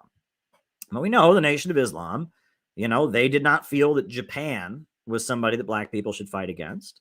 And they were not enthusiastic about Roosevelt, etc. So they existed and they were big in Harlem and New York City, etc. So after the Nation of Islam got going, you'll notice that then there was the rise of a guy named Father Divine. Have folks ever heard of Father Divine? Well, Father Divine was a lot like the Nation of Islam. He was a black minister. He was leading a mostly black movement, encouraging black people to start their own businesses, against racism. But Father Divine supported Roosevelt and was friendly with the Communist Party and, was very involved in anti-fascist organizing. And because in the United States, black liberation was an important political movement, black people were very much discriminated against and oppressed, there was going to be some kind of black liberation movement. And so you had one wing of the black liberation movement that was on one side, and you had another wing of the black liberation movement that was on another side. And the same thing happened on the far right. Right? We all know that during the 1930s, Nazism, fascism was a really rising movement, right? A lot of people thought Hitler was great or were racist or whatever. Well, you'll notice that in Britain, in the lead up to World War II, the main far-right extremist was a guy named Oswald Mosley. And Oswald Mosley, he wore a black shirt. He called himself a black shirt. His organization were the British Union of Fascists. And if you were a British young man who was racist and supremacist, thought Britain was destined to rule over the world, if you were a British young man and they were really into ultra masculinity, manhood, and restoring British manhood. If you were a British young man and you wanted to join this group where you'd exercise with the other young men and you'd be out in the streets hating communists and exercising or whatever, well, you could join the British Union of Fascists, right? And the black shirts were a big group in Britain. Oswald Mosley and the British Union of Fascists, and they liked Hitler. They liked Hitler, and they did not support, they were really against the communists. They hated the Soviet Union. They didn't want Britain to go to war with the Nazis. They hated Roosevelt, thought he was a communist. So you had Oswald Mosley. But then, in response to Oswald Mosley, you got something called the Oxford Group. Do people know about the Oxford Group? This is very interesting. Oswald Mosley forms this ultra-masculine group of young men who don't drink and don't masturbate and exercise together and are super conservative and super patriotic and religious and blah, blah, blah, right? So then they found Frank Buckman. who was a Lutheran pastor from the United States, and he came to Britain and he started this thing called the Oxford Group, it was called, that later changed its name to Moral Rearmament. And it was the exact same thing as Oswald Mosley, except it supported Britain, it supported Roosevelt, and it was against the Nazis. It was the exact same practice, right? It was just on a different side. And among communists, it was the same thing. If you were in America, if you were a supporter of Roosevelt, you liked Stalin and the Soviet Union, you liked Franklin Roosevelt, and you were into labor unions and working class organizing, you joined the Communist Party. But if you hated Stalin and the Soviet Union, thought they were a bunch of sellouts and phonies, if you thought Roosevelt was a phony and not a real socialist, you could join the Trotskyites. And you'll notice the Communist Party, they were main big organizers of what? They were organizers of the United Auto Workers, of the Congress of Industrial Organizations, the CIO. The Trotskyites, they were organizers of the Teamsters, which back then were a Republican-aligned union that was anti-Roosevelt. And so if you were on one side, you liked Roosevelt, you liked the Soviet Union, you were in the Communist Party, and that every ideology, communism divided. Fascism and far-right ideology divided. The Black Liberation Movement divided. And the divide wasn't about your ideology. Both Father Divine and Elijah Muhammad said they wanted to free Black people and empower Black people, encourage Black people to start their own businesses, etc. Both of them said that. Both of them had a religious worldview that was heavily rooted in the Bible. The Nation of Islam admits that their teachings are more rooted in the Bible than they are in the Quran. It's their own unique interpretation. Both of them had a religious movement to liberate Black people that was rooted in the Bible, but one of them was on one side and the other was on the other. And the far right, Oswald Mosley and Frank Buckman, they both had a movement of young men in Britain that exercised every day and didn't masturbate and didn't drink and were ultra loyal and patriotic and religious and blah, blah, blah, conservative and loved their nation and blah, blah, blah. But Oswald Mosley was on one side, the Nazis, and Frank Buckman was on the other side. And he was with the British government and with Roosevelt and not as hostile to the Soviet Union. And among communists, if you wanted to fight for the rights of the working class, build labor unions for the working class, you could be with the Communist Party. It was with Roosevelt. It was with Stalin. Or you could be with the Trotskyites, who were against Stalin and were against Roosevelt. The difference wasn't ideology. It was, where do you stand on the real issue? That was the difference. And that is the period we're living in. Right now, if you call yourself a libertarian, the question is not, are you a libertarian? The question is, do you want to free Julian Assange or not? You want to free Julian Assange, you're with the Mises Caucus. If you don't want to free Julian Assange, you're not. You're with other libertarians. If you want to stop the flow of weapons to Ukraine, you're with the Mises Caucus. If you don't want to stop the flow of weapons to Ukraine, you're with the other ones. If you want to stop the Restrict Act, you're with the Mises Caucus. If you don't want to stop the Restrict Act, the libertarian movement has cut down the middle. And it's not about ideology. They all profess the same ideas, the non-aggression principle, keep the government off our backs. But there's a solid divide on where you stand in the actual issues of the day. And the same thing goes for the far left, right? Do you support the Uhuru movement? Most leftists are not supporting them at this point, and that's despicable and shameful, but most are not supporting them on the grounds that, oh, blah, blah, blah, Trump, Russia, blah, blah, blah, blah, blah. DSA said nothing. Communist Party USA said nothing. Well, that's because they're on one side. However, the Center for Political Innovation and the Party of Communists USA, we're on the other side. We're both espousing the same ideology, but we're on the other side. Weapons to Ukraine. We want to immediately end all weapons to Ukraine. Center for Political Innovation, Party of Communists, the Uhuru movement. There are certain communist groups who are on the right side. But the bulk of the communist groups are against it and are supporting more weapons to Ukraine. It's not, the divide is not about what ideology you profess. The divide is about how do you interpret that ideology? Where do you stand on the real issues of today? And among Republicans, it's the same way. Some Republicans want to send more weapons to Ukraine. Some don't. Some Republicans want to jail Julian Assange. Some don't. Right? That is the divide of the time that we're living in. It's about what side are you actually on? And thank you for the super chat. I do appreciate it. It's about what side are you actually on?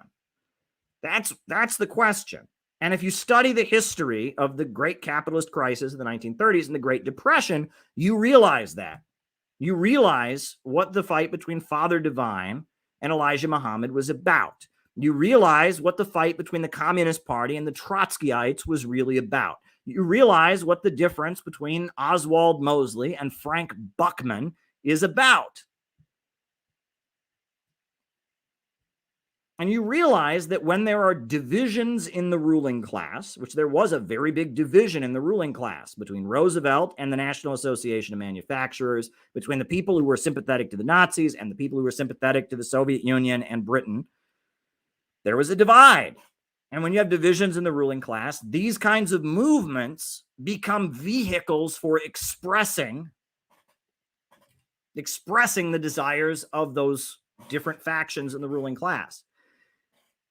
And what I'm telling you is that if you are on the side of the countries around the world that are trying to break out of Western capitalism and imperialism, if you're on the side of people who don't want a low-wage police state, if you're on the side of people who want to stop the Restrict Act and stop the flow of weapons to Ukraine, stop the provocations in Taiwan, you want to stop the charges against the Uhuru movement, that puts you on one side. And it doesn't matter if you call yourself a libertarian or a right-winger or a left-winger or or whatever, or a green or a blue or a yellow or a red or a triangle or a circle or whatever, or an LGBT or a Q or what, it doesn't matter. The issue is, are you for Julian Assange or are you against him? Are you for sending weapons to Ukraine or not? Are you for the Restrict Act? Are you for provocations against China? That's what the issue is.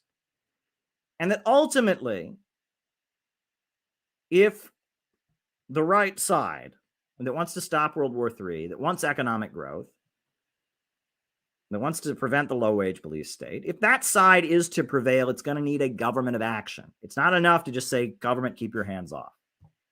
As the fighting intensifies, people on that side are going to be like, okay, if your enemy is coming at you with a knife, which is what, the ruling class, the ultra monopolies are doing. Amazon and Jeff Bezos and the Silicon Valley monopolies and the big banks, they got a knife and they're coming at us.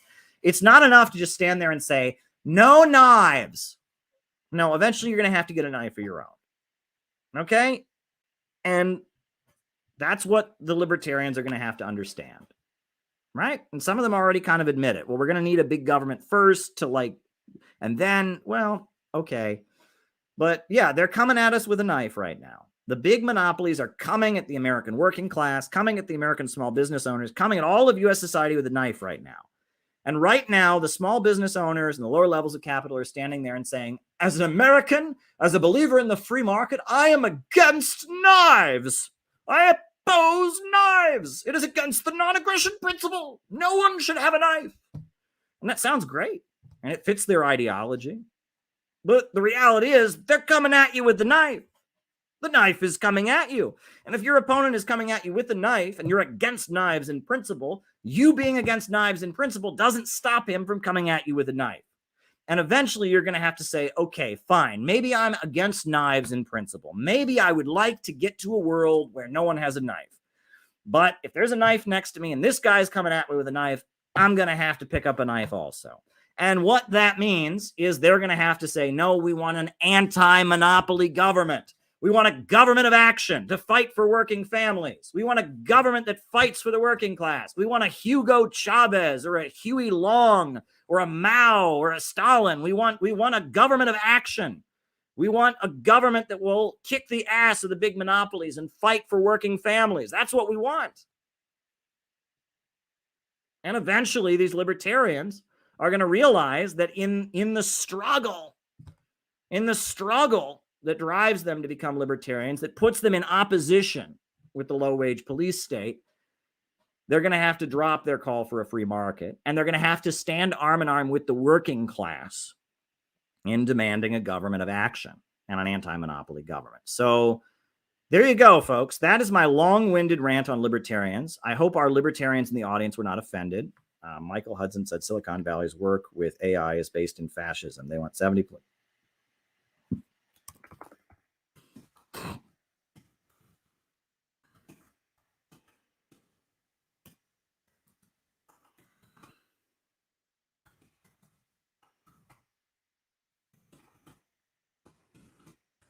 There we go. All right, folks. So those are my long-winded opening remarks. Names and locations. I will call you all out as I see you. And then we're going to start answering super chats because you all asked me a lot of good questions tonight. Names and locations. Who is with us tonight? Names and locations. Who is with us? Who is in the chat? Free Mumia. I'm with you. Free Mumia. Absolutely.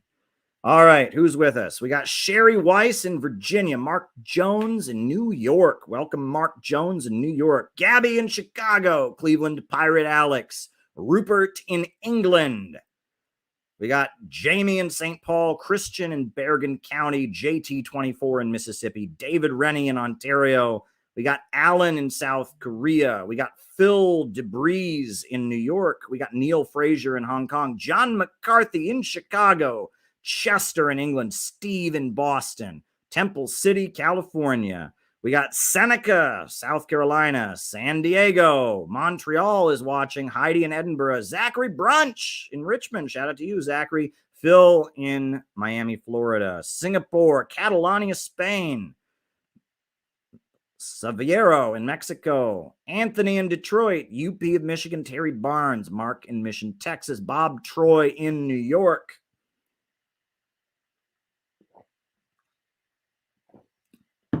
Rice from Adelaide, Australia, Moonlight Beach, California, Hamilton, Ontario, Balthazar in Oakland, Rice in Adelaide, Australia, Derby City, says Edward Allen, Patch in Arizona, Balthazar in Oakland. Hello from Moonlight City, California, Micah in Las Vegas, Noah in Boston, Mariah in North Carolina says, rejoice in hope and be patient in tribulation, Romans 12:12. Yes, I like my epistles. I do like my epistles. All right. Names and locations, folks. Names and locations. I will call you out as I see you. Names and locations. Names and locations. Names and locations. Auckland, New Zealand. Stephen clearly is with us. Very, very good. Micah in Las Vegas. Very, very, very good, folks. So glad to have you all here with us tonight. So now, Dylan in Snohomish. Okay. Edwin in the Philippines. Welcome, Edwin. Auckland, New Zealand. All right. I'm going to start reading and answering super chat questions. First question. Do you think Gerald Horne's characterization of the American Revolution as a counter-revolution is correct? No, I do not. I do not think that is the case. I just don't. I think it's not correct. I do understand that there were a number of wealthy people that were motivated by a desire to serve slavery, but that doesn't speak for your typical Bostonian. There was a left-wing side of the American Revolution. Read Thomas Paine, for goodness sakes. Look at even Alexander Hamilton and his teachings. I just, that's just not a fair way to characterize it. It's trendy though, right? It fits the 1619 Project of the New York Times. It's a trendy thing to do, but ultimately that narrative that says everything about America is just racist to its core, that serves the low-wage police state. Because at the end of the day, yeah, then everyone here should be poorer. Yeah, we should drive everyone into poverty. What, are you against it? Are you racist? Should we acknowledge that racism is built into the fabric of the United States, that slavery was key in creating the wealth of the United States? Absolutely. Should there be reparations paid to impoverished communities? Yes, absolutely. Efforts should be made, efforts to lift up communities that have been downtrodden, that are still suffering as a result of slavery. Absolutely. I'm for reparations. but claiming that the entire history of America, every single person who got shot in the Battle of Bunker Hill was there because they were just seething with racism. They were just a big fat, and that's not true, right? The first man to die in the American Revolution was a black man. His name was Crispus Attucks. He was killed in the Boston Massacre. He was a free black man who was protesting against the British, and he was killed. Crispus Attucks. Read about it. Right? Crispus Attucks. He was black, and he was the first man to die in the American Revolution. And do you think Crispus Attucks was fighting for slavery? You know, I mean, he was an anti-slavery icon from what I understand. So go and read about Crispus Attucks. I really don't think Crispus Attucks, the first martyr of the American Revolution, was motivated by racism. That's just not fair. Okay.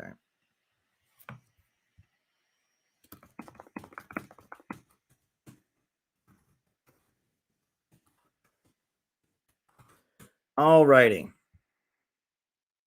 Okay, next question. Overview of the Great Leap Forward. All right. So here's what happened, right? And again, China, it's very complicated. First thing you need to know is when the Chinese Communist Party took power, they did not create a socialist government. It's called the People's Republic of China. I'm writing the...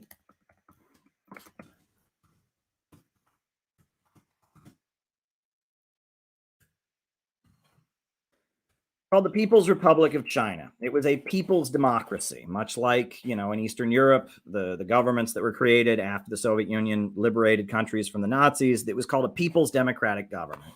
And the economic policies that that China implemented in the first 10 years after they took power were called New Democracy. And what New Democracy meant was that they maintained a capitalist market economy. They didn't take property. A lot of capitalists never had their property touched. They did redistribute land in the countryside, and they started building up state industries with Soviet aid. And, you know, the first decade or so after the Chinese Communist Party was in, you know, a very good book on the topic. This is a book that was published during those years. It was by an American who visited. This is called The Chinese Economy by Salman Adler, published in 1957. And he describes in this book how there were millionaires walking around. In 1956, 57 in China, there were millionaires who'd never had their property touched because they were patriotic millionaires. They were loyal to the revolution. They were loyal to the anti-imperialist struggle. Right? During the Civil War, Mao would go to the cities and he would meet with the local capitalists and he would reassure them that their property wasn't going to be confiscated. He would explain how, you know, their profits would increase after the communists would take power, right?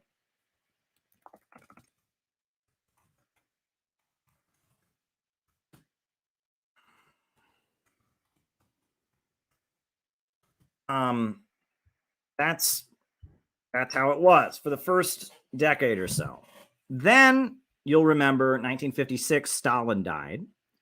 And at first, you know, there was what they called de-Stalinization in the USSR. Khrushchev came in 1956, 1954, or 53, Stalin died. But then Khrushchev came in 56, and he took a dump all over Stalin and said that Stalin was a brutal, everything that the Western capitalists had said about Stalin was true. And at first, China embraced that, and they had the 100 Flowers campaign in China. And after a while, China kind of came to the conclusion that, no, we're not going to go along with Khrushchev. And in about 1960, 1961, the Soviet Union and China had their falling out. This had very serious economic consequences for China because China was building up its economy with Soviet aid. Right. And people forget those first years of the Chinese Revolution. We're talking like 1950, 1951. They accomplished miracles. OK, they got rid of drug addiction. They wiped out the opium trade.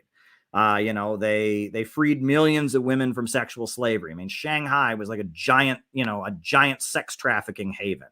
You know, it was just, there were just huge brothels where, you know, children, you know, it was an awful thing. Edgar Snow talks about it in his book about how, you know, in U.S. media, they would talk about how Chinese people, they said they had no souls because they would sell their children into prostitution. Well, what they didn't say was that was because people would starve to death, and that if a child was sold into prostitution, they might eat. I mean, it was that horrific. That was the horrific poverty people were facing. And, yeah, Shanghai was just a giant brothel where, you just had women that were sex slaves. And then when they got old enough, they just killed them. I mean, it was just awful. Right.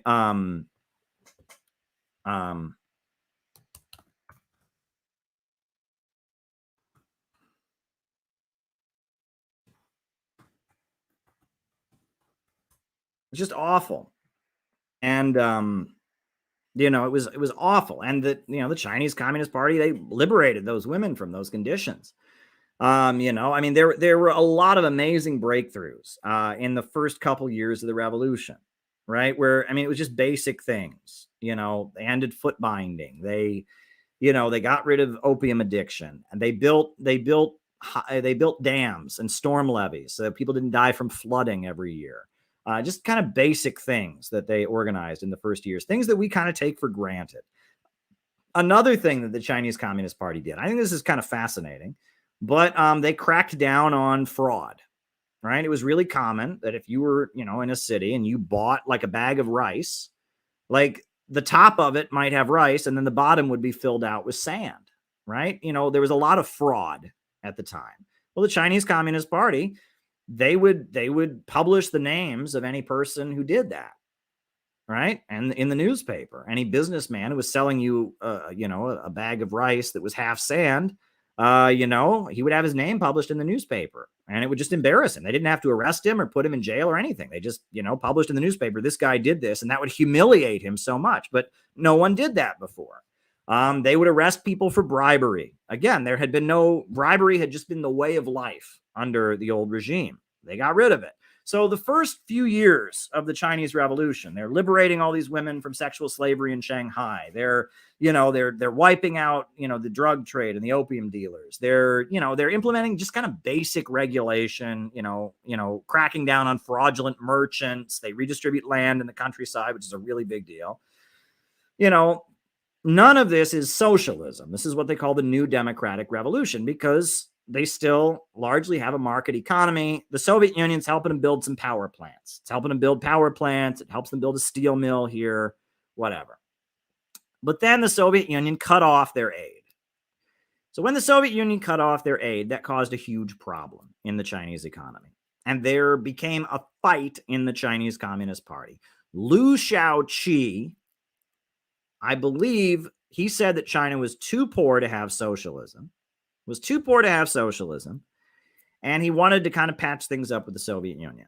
And Mao, who had been the spiritual leader of the revolution, he was saying, no, we don't need the Soviet Union. We can prove that we're even more communist, and we can show that the Soviets are a bunch of sellouts and traitors. So Mao and his allies came up with an economic plan for China called the Great Leap Forward that was going to rapidly industrialize without Soviet assistance. And it was a disaster. And the reason that it was a disaster was because of the fact that there was a culture of not telling people bad news. People would report that they had grown more food than they actually had because they didn't want to get in trouble. There was a lot of problems in how they were organizing the economy. This is a government that had just come to power 10 years before. China had been, as they said, as Deng Xiaoping said, a heap of loose sand beforehand. And so they had just lost all the aid from the Soviet Union. And so Mao said, okay, well, we're going to prove that we don't need the Soviet Union to industrialize. And we're going to try and have a great leap forward with industrialization. We're going to, build steel mills, and we're going to, have peasant communes. And it was a very ambitious plan. And the idea was, even though the Soviet Union has cut us off, we will be able to jump ahead into a fully socialist economy without Soviet assistance. And it didn't work. And it was a disaster. Now, to be fair, and again, this is infuriating to me, millions of people died every year before the revolution, okay? Every year in China, millions of people would die of malnutrition. There were huge famines in China going back to the 1800s. I mean, there was a huge famine in 1928. Millions of people died. There was huge famines in the 19-teens where people died. I mean, there's all kinds of famines and death in China before the Chinese communists came to power. And yes, the Great Leap Forward was a horrendous famine that happened, and mismanagement by the Chinese Communist Party may be a factor. Okay? But to make that your argument, which is what anti-communists always do, right? Oh, well, there was a famine. Communism doesn't work. There was a famine at the Great Leap Forward.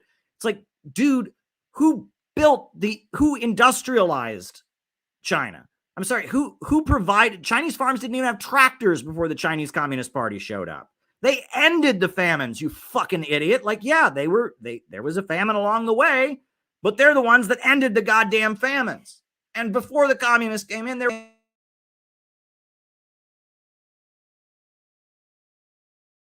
process of fixing the economy and ending the famines, something went wrong. That happened. You're right. But to say that proves that communism kills millions of people, or whatever, that's just disingenuous. That's just completely disingenuous. And that's the way they teach history.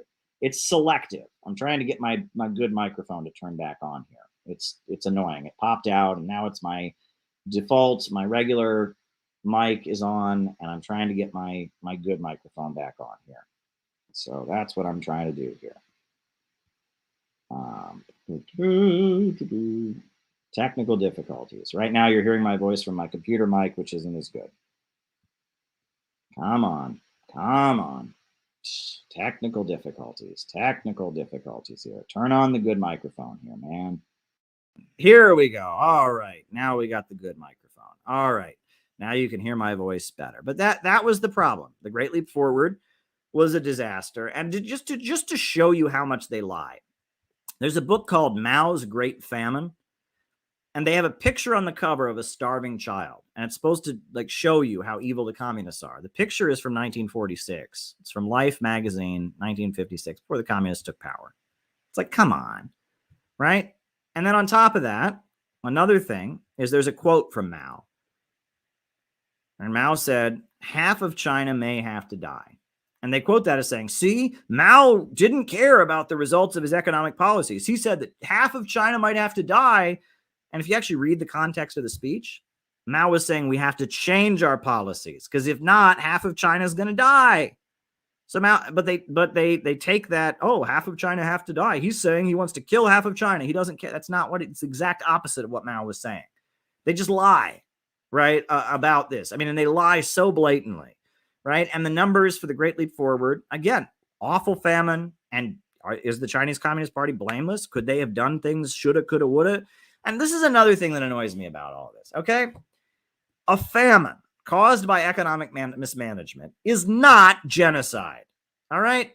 What is genocide? Hitler. That's genocide. Rounds up a group of people on the basis of their race, puts them in trains, takes them to gas chambers and gasses them to death on the basis of their race or ethnicity. What has Stalin or Mao ever done that is equated with that? Right? Well, there was this famine in Ukraine. Oh, shit. Shut up. Okay. A famine, economic mismanagement, is not the same as rounding up people on the basis of their race and gassing them to death. Okay? That doesn't mean economic mismanagement is okay. That's not to minimize or trivialize what happened. But no, Stalin killed more than Hitler. Well, you get these big numbers from famines, and then you have to remember Stalin's the guy who ended the famines, and there were famines all the time before the revolution, and Stalin's the guy who brought electricity to the country, and Stalin's the guy who wiped out illiteracy. The whole thing just falls apart. And the same in China. The Great Leap Forward was an awful, awful situation, right? And we can all agree about that, right? And the Chinese Communist Party and Mao himself admitted they made big mistakes. But that famine, thank you. That famine is used for political purposes. Go and look on Wikipedia at the pages that they have made about famines in China. The page on the Great Leap Forward is huge. Why? Because they can blame the Chinese Communist Party for it. And the page on the famine of 1928 is like 2 sentences. Why? Because they can't blame the Chinese Communist Party for it, right? And this is this game that they play. Again, I'm not trivializing any of these deaths. Every person wrongfully dying is wrong. And I'm glad the Chinese Communist Party eventually cured China of having that kind of mass hunger. I'm glad they did it. And they're the ones who did it. And they're the ones who deserve the credit for it. No other government or institution in the world has ever raised as many people out of poverty as the Chinese Communist Party. The Chinese Communist Party has presided over 900 million people going from not having electricity to having it, going from not having running water to having it. All right. People who lived in rural huts in Tibet now live in modern housing units thanks to the Chinese Communist Party. And you're going to tell me, oh, communism never worked because of this famine. There were famines all the time before the revolution. That famine was an episode of mismanagement and it was wrong. But come on now, right? And yeah, I get fired up about this stuff because, and the thing is, like, people try to make this sound like it's Holocaust denial. No, it's not. I mean, this is like, it's infuriating to me, right? And they've created this atmosphere where you're not allowed to question this, right? And that's what Vosch, I questioned the Uyghur thing and he equated me with a Nazi Holocaust denier. And now everyone admits that there wasn't a genocide. I was right and Vosch was wrong. But does he apologize to me? No.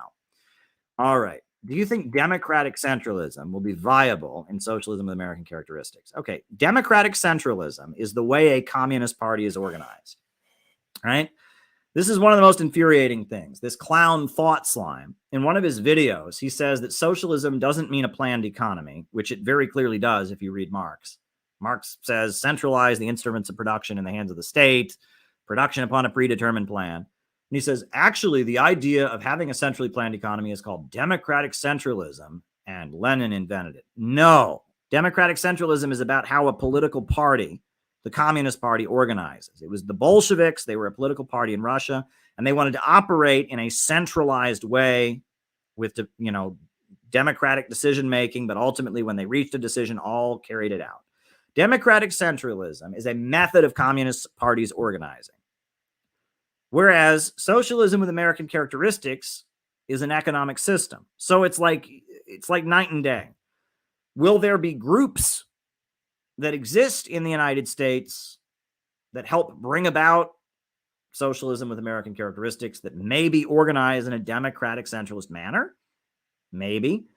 Honestly, though, in my experience, I'm just telling you, in my experience, democratic centralism has been a nightmare in the United States. In America, democratic centralism does the opposite of its intended purpose. Democratic centralism in Russia in 1903, Lenin formed the Bolshevik Party, a party of a new type. Democratic centralism served this purpose. There had been this other party, the Russian Social Democratic Labor Party, the Mensheviks, very loose association. Everyone just kind of did whatever they felt like doing. Lenin says, no, we can't just have like a little boxing club where people fight when they feel like it. If we're going to win this war, we need an army. And an army marches in lockstep. It marches in unison. So instead of having a party of the old type, a debating society, we're going to have a party of a new type. And this party of a new type, and Lenin went around and he recruited Stalin and Bukharin and Zinoviev and Litvinov and all the big Bolsheviks. He recruited them to join this party. But all these guys were well known for their writing, well known for their speaking, well known for their organizing. And all these guys had their own ideas. And they didn't agree with each other at all. There were big rivalries between them, and they would write each other letters and cuss each other out, and they published newspapers making fun of each other, and that was part of the Marxist tradition, the polemic, right? Marxists writing books against other Marxists, debating and arguing things. So Lenin's saying, all right, if we're ever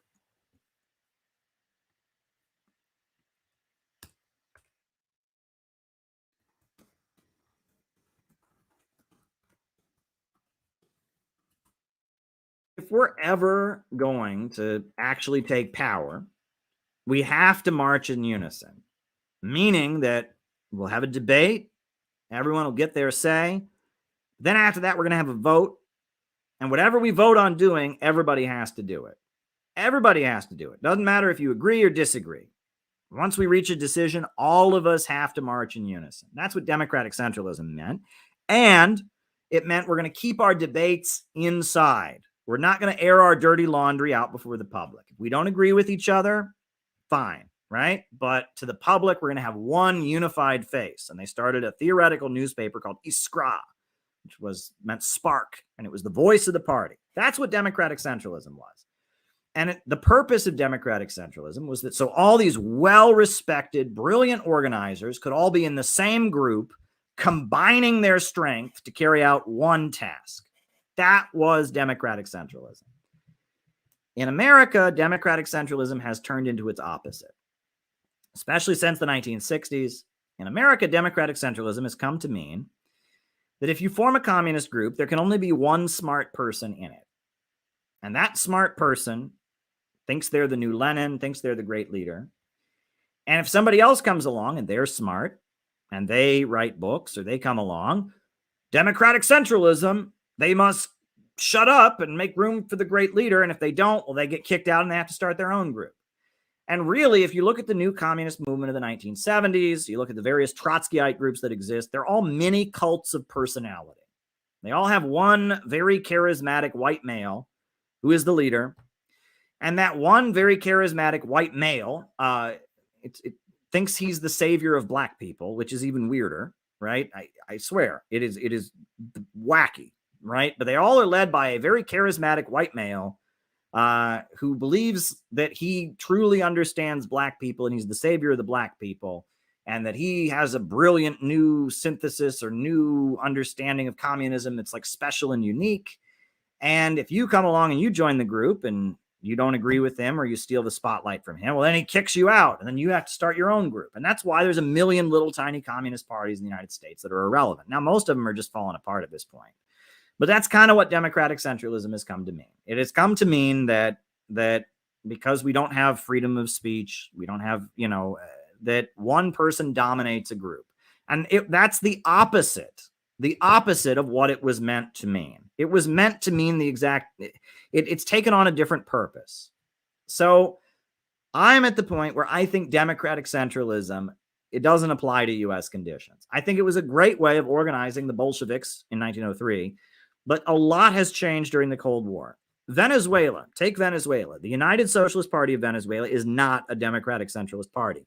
And if it was, it would fall apart because the strength of the PSUV is that there's a million different charismatic individuals in it, right? In Venezuela, there's a commune in central Caracas that I went to. It's run by a Catholic priest who's got a big picture of Stalin on the wall of his commune. And then there's another one that's run by members of the Venezuelan Communist Party. And then there's the Fatherland for All Party that's got this like one guy who's and that they have found a way for there to be multiple personalities within the Bolivarian movement. Right? They don't all have one sacred line, the eternal line of Hugo Chavez and anyone. They don't do that because it wouldn't work, right? Society has just changed, right? We're much more, people are less conforming than they used to be. And if you're going to build a serious movement, you need to have, and that's the problem, is if you're going to build a party that has any success in our modern time, especially in the United States, you're going to need to have many, many, many different dedicated, loyal, intelligent, effective, charismatic people. And the way democratic centralism is practiced in America, what it leads to is it becomes one person's ego trip. And that doesn't work. It just doesn't work, Look, I have tried my hardest to push other people forward in CPI. I know that I dominate, and I know it, in a lot of ways, but I don't want to. I want other people to step up. I'm not the president of CPI. We have another president, Elizabeth Young, who's amazing. She does great work. I know there's other people that want to write books. CPI, we want you to step up. I cannot do it all myself, and I don't want to do it all myself. I have a job, for Christ's sakes. I got to report the news for RT. I like doing these streams. I like writing articles and giving talks, but, we're trying to train other people to give the Saxton lectures and to give talks. We want other people to step up to the plate. I'll do it if I have to, but I'd prefer that other people do it. I'd prefer it take on a life of its own. I wrote the Saxton Lectures, that introductory course on Marxism. I wrote it to be replicated so that other people could take those classes and do them their own way, and the concepts could be disseminated. That's what I did. I do not want CPI to just be a cult of personality around me. I don't want that. I want CPI to take on a life of its own. I want other people to give the Saxton Lectures, to give classes, to write books and expound on our concepts. That's what I want, right? And it hasn't been easy. And it's weird because a lot of the people who've complained about me over the years are people that I've begged to do shit, to write, to speak. I've helped them to do it, and they're not capable of doing it. And then they complain, oh, it's all about him. It's like, I tried to make it about you and you didn't want it. Join CPI. If you just want to support, if you just want to be a supporter, that's great. If you want to participate in our activities, that's great. But you know what we really need in CPI? We need people who want to give classes. We need people who want to give speeches. We need people who want to write pamphlets and books. We want creative energy. CPI is a content generating educational organization. We're not a party. We're not a political party. We're not a pre-party formation. We are an educational organization, and we exist to facilitate people writing books, to facilitate people giving classes, to facilitate people giving speeches. We want people who can get shit done and generate content, to use the modern social media terminology. And I honestly, I don't think democratic centralism, I don't think that democratic centralism is going to work in America at this time. Maybe that will change, but I'm at the point where it's worth studying. We should know about it. And obviously, there's going to be more cohesion required at different times. There's going to be more discipline and things required. But forming a democratic centralist organization in America at this time, not going to work. Not a good idea. All right, next question. War in Ukraine. I heard rumors. Oh, no, war in Sudan. I heard rumors of Russia funding one side. Well, the United States has been trying to, destabilize and control Sudan for a long time. They broke South Sudan away. That was an Israeli and U.S. operation. There's the Darfur Civil War, and the USA has been trying to, overthrow the Sudanese government for a long time, take control of that country. And really, they've successfully cast that country into chaos. Biden's moving forces in there. And yeah, Russia tends to be sympathetic to forces that want stability. And so does China, right? And the Horn of Africa is a very strategic region, right? That whole area, right? You got Eritrea and Somalia, you got Djibouti, all the way down to Sudan. That whole area is very, very strategic, right? And so I can guarantee you that if things continue to intensify, I'm sure Russia and China will end up on the side of the people that want stability, and the United States will be on the side of people that want chaos and continued sectarian warfare to keep the country in poverty, which is what the USA has been doing. The USA has been trying to break apart, divide, polarize Sudan between the Christians and the Muslims, between South Sudan and the rest of Sudan. They've been trying to do that for a long time. So there you go. There you go. North Korea and Cuba in coalition. I heard Fidel was friends. Absolutely. North Korea and Cuba are very economically tied to each other. I think one of my first stories I did for Press TV when I was reporting at the UN was when Cuba was caught sending weapons to North Korea that violated the UN sanctions. Cuba had sent a ship to go through the Panama Canal. The USA had grabbed the ship and discovered that Cuba was sending a bunch of weapons to North Korea. If you read Fidel's columns that he wrote, he praises Kim Il-sung a lot. We published, Fidel Castro's, what is it? We have the pamphlet, Fidel Exposes the Synthetic Left. There's a couple articles in there he wrote about North Korea and his support for People's Korea. Fidel Castro was a huge admirer of Kim Il-sung. Che Guevara visited North Korea. It was one of the first countries he visited after the Cuban Revolution. He said he wanted to model Cuba on North Korea. That's a point that Michael Parenti often makes, is that Cuba's economic system, now it's becoming more like China, but during the Cold War, it was exactly the same as the Eastern Bloc. It was exactly the same as North Korea. Sure, it had some Cuban characteristics, but the buildings were modeled the same way. The economy was set up the same way. But for some reason, American leftists liked Cuba, but hated all the other ones. Cuba was good. The others were evil Stalinist regimes. And it was just like, that didn't make any sense. It did not make any sense because it was the same economic model, the same political ideology. It was, but, now Cuba has shifted a lot politically, and, they're closer to the China. They say that their current economic system is a combination of the Vietnamese and Cuban model, or the Vietnamese and Chinese model. And they have a market sector that's growing. They need more foreign investment. They're suffering under a blockade. Biden said he was going to lift the sanctions that were imposed by Trump, that were reimposed by Trump. He ought to do it, right? They're suffering under a blockade. So there you go. But North Korea also, we need investment in North Korea. North Korea wants to open up, right? And Trump was friendly to North Korea. So there you go.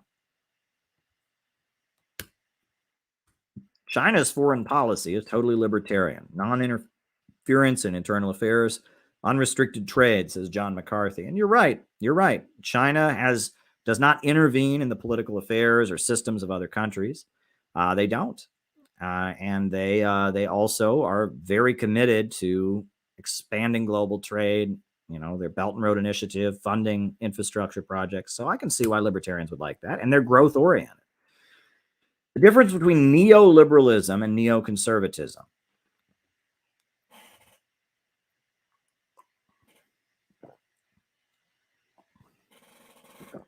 Okay, neoliberalism is an economic theory. It's the ideas of Milton Friedman. It's the ideas of Alan Greenspan. It's the idea that the government's role is to facilitate the market, that privatizations are better. Go read Free to Choose by Milton Friedman. Neoliberalism was an economic move that really started to gain influence during the late 1970s, right? After the post-World War II economic expansion came to its conclusion, you had the rise of Alan Greenspan, of Milton Friedman, and, before that, you'd had something called the Maupin Society, Friedrich von Hayek, Ludwig von Mises, these kind of people. But, these kinds of teachings, the Chicago School of Economics, that's neoliberalism. Neoconservatism is a political movement. Neoconservatism is a school of political thought that basically what had happened was the culture in the United States had changed, right? And I mean, neoconservatism is fascinating to me because I grew up under neoconservatism. Neoconservatism was the ruling ideology of the United States from the late 70s until Obama, right?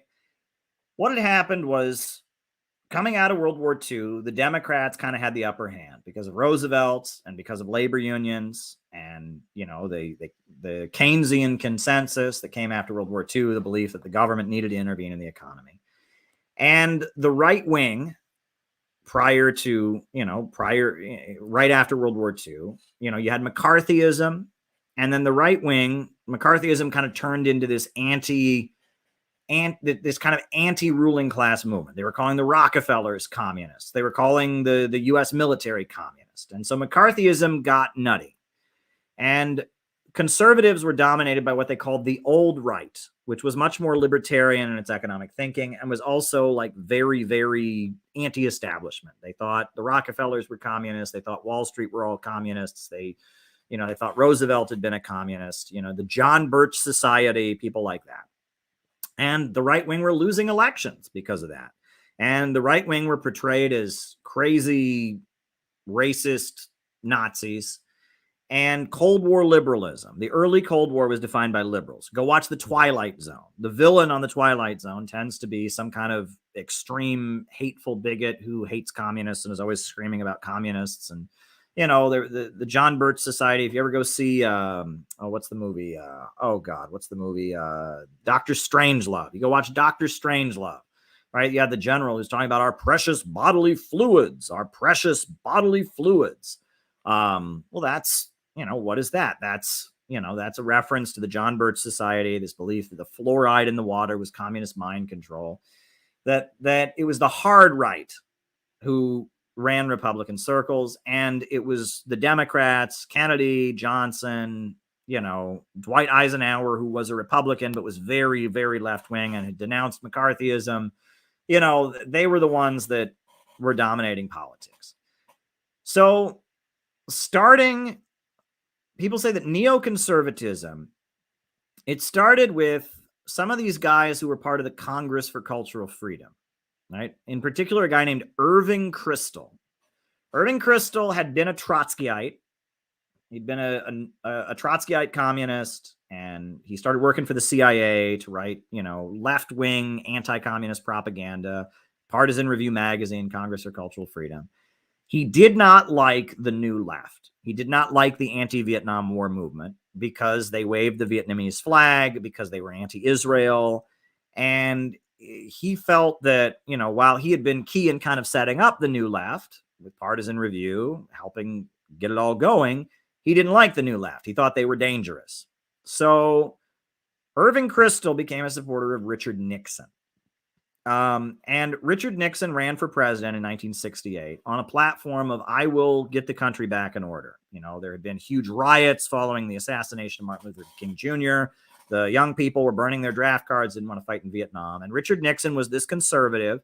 And he said, I'm the law and order candidate. I'm going to bring order back to this country. These people protesting out in our streets, they're not romantic revolutionaries. They're just the same common thugs that have always plagued the good people. And so Richard Nixon came into office. Now, Richard Nixon was not popular, right? I mean, he had lost the election before, but he had to win. He had to find a new strategy to win. There was a third party candidate. There was a Democrat who had broken with the Democratic Party because he was against civil rights. And his name was George Wallace, not Henry Wallace, completely different guy. George Wallace. George Wallace was a segregationist, a white supremacist segregationist from Alabama, George Wallace. And George Wallace was a Democrat who was racist, and he hated the civil rights movement, and he hated hippies. And George Wallace kind of created a phenomenon in 1968. He ran on his own party, and he would go around the country giving speeches against hippies that were full of like jokes. And he'd be like, the only 4-letter words these kids don't use is WORK and SOAP, and I think he said, 2 minutes after I take office, there will be no more red China. I'll be the one to push the button, and he was just like a fringe right-wing nut, right? And he was just going around, he's like, he was a racist, right? And he would make blatantly racist statements, and he hated hippies. And a lot of white working class people that didn't like hippies would pile into auditoriums to watch George Wallace get up and give a racist speech. And the left would protest him, and he would shout back at them and make fun of them and, stuff like that. And so the Nixon campaign watched George Wallace. And suddenly Richard Nixon started adopting George Wallace's rhetoric. And Richard Nixon realized that kicking around the hippies and kicking around the civil rights movement and not talking about economics was a much better way of doing things.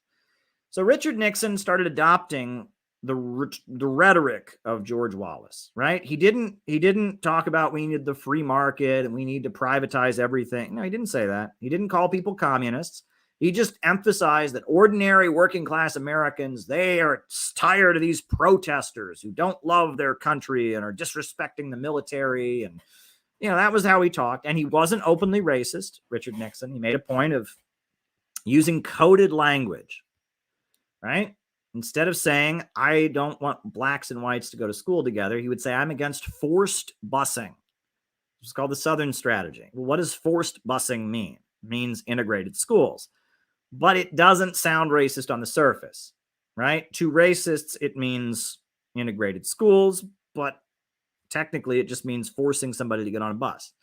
And he would say, I believe in states' rights. Well, states' rights means the right to have segregation, but to somebody else, it just means not having federal overreach. And there was a lot of these coded words that would be used as a way to appeal to white racists, but not get the blowback, not get the ridicule for being a racist. And just kind of have this attitude that average working class Americans did not like leftists. Leftists were hippies, who were crazy. There's a song that came out, Okie from Muskogee. I'm proud to be an Okie from Muskogee. It was like a country song about like some, you know, some idyllic small town.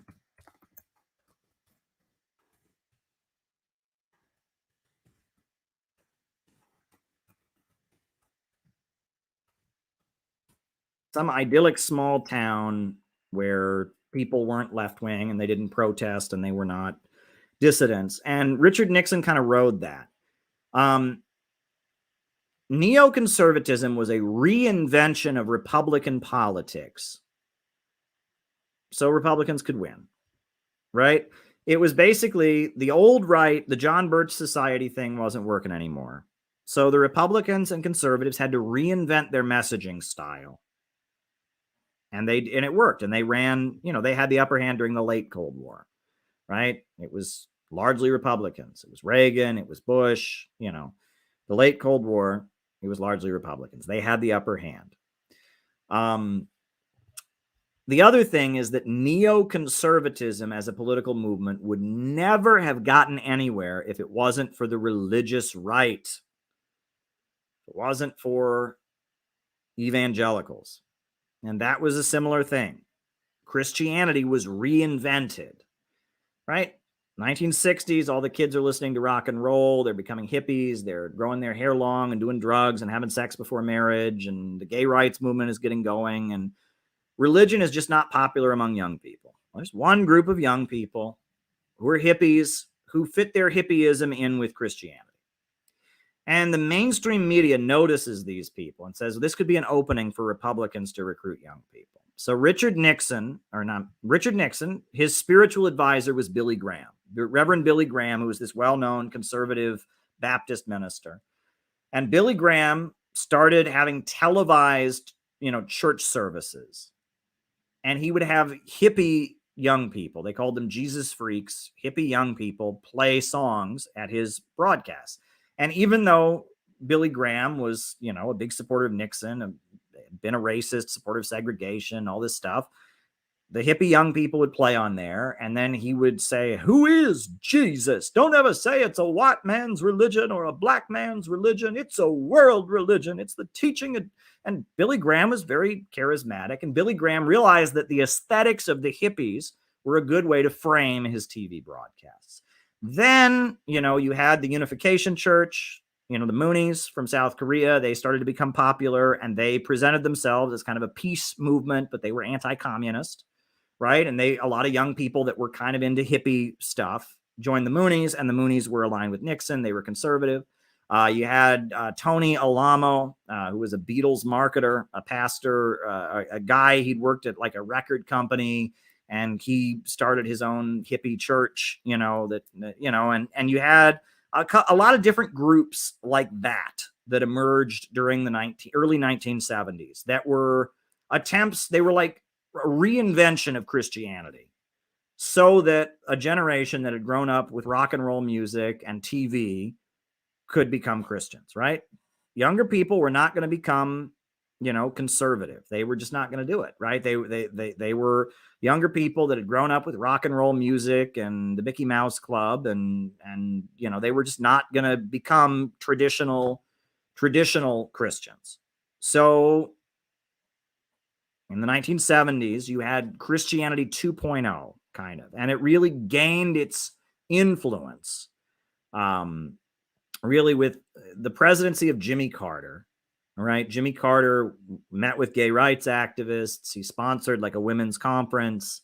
And as Jimmy Carter was president, you saw they started having national right to life demonstrations, pro-life demonstrations. And then Ronald Reagan came into office, and Jerry Falwell and Pat Robertson became like the spokespeople for a big new reinvention of Christianity that you can call the religious right.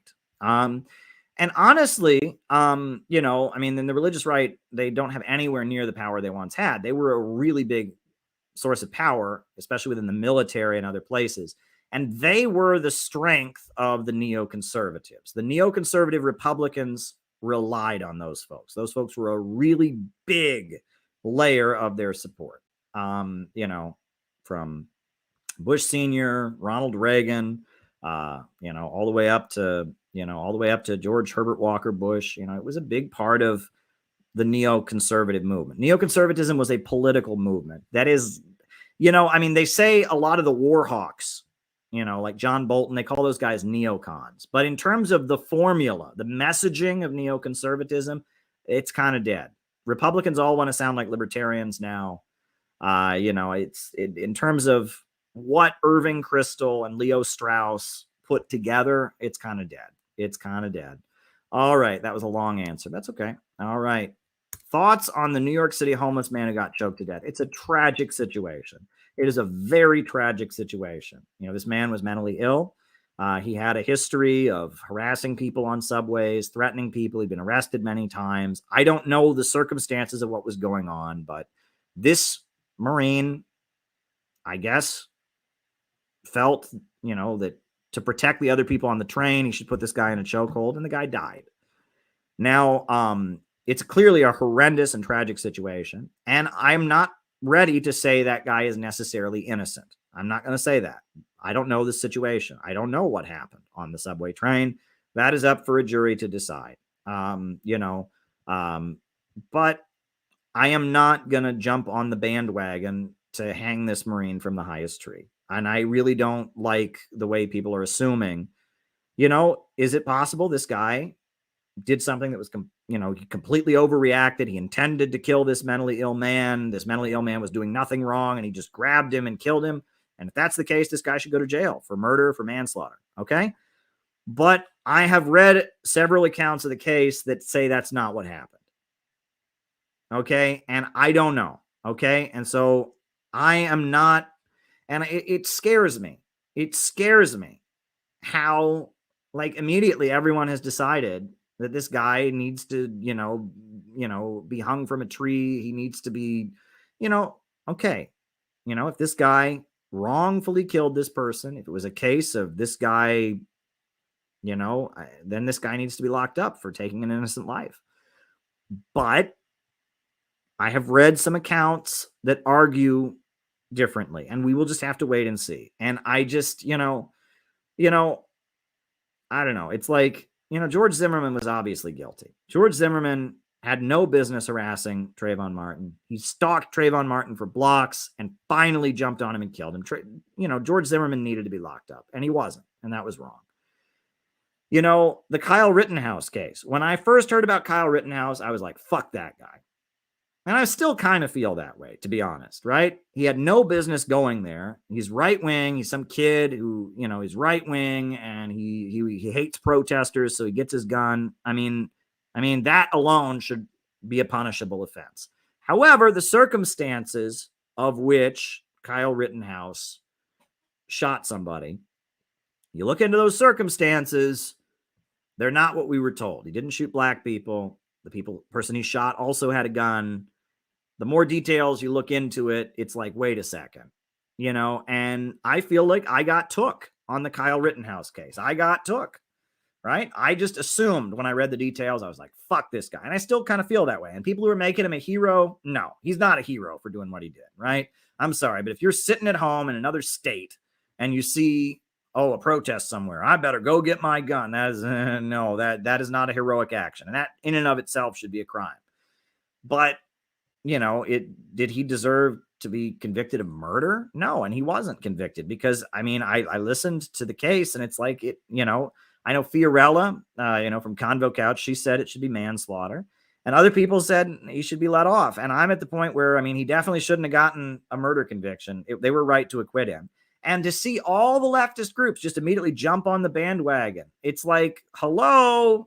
And I was confused about the case. And finally, after the case, I looked into the details and I was like, no, this kid's not a murderer. You know, he's not a hero. And it sickens me how they made him a hero, but he's not a murderer. And, you know, I've been on the subway in New York City and scary shit happens. Okay. Now I'm a man. All right. I'm a man. I'm in the prime of my youth. I'm 35. I guess I'm a little bit past my prime, but, you know, I'm not in a huge amount of danger. But there have been situations that I have been in that could have gotten ugly very quickly. And I'm just a normal guy on the subway. You know, there have been people who've been on the subway who've spit on me. There have been times I've been coming out of the subway and people have gone out of their way to bump into me to try and have a fight with me. It's scary what happens. Now, I am a man. I'm a male. You know, I am physically fit enough, and I also know to get out of there, that's actually a really important thing. You know, that song by Michael Jackson, Beat It, that's actually a really big part of it, right? A lot of people don't get that, right? That if somebody's acting weird or trying to do something, just get out of there, right? You don't have to prove anything. Just move. And often when I'm in a situation where there's a homeless person who's trying to provoke a fight or trying to be hostile, just get the hell away from them. They're not going to follow you, right? Some people don't get that. And that's when things really get ugly, right? But if somebody is on the subway acting a fool and trying to start something, get the hell out of there. You know, you're on the subway. No one's going to follow you. It's a million people. There have been times I've been on the subway. There was a time I was on the subway. I was riding home with my wife, and there was a drunk couple sitting across from us on the subway. And like they were like literally trying to like have a fist fight with my wife and I. It was terrifying. We're just sitting there like, what is wrong with these people? And we're just trying to ignore them. And like they were like challenging my wife and I to a fight. It was utterly terrifying, you know? And we changed cars as soon as the train stopped. Problem solved. But it's like, I mean, they were like really like, I mean, it was weird. I don't know what was going on, right? Crazy shit happens on the subway. All right. So if this was a situation where somebody felt that their life was in danger, yeah,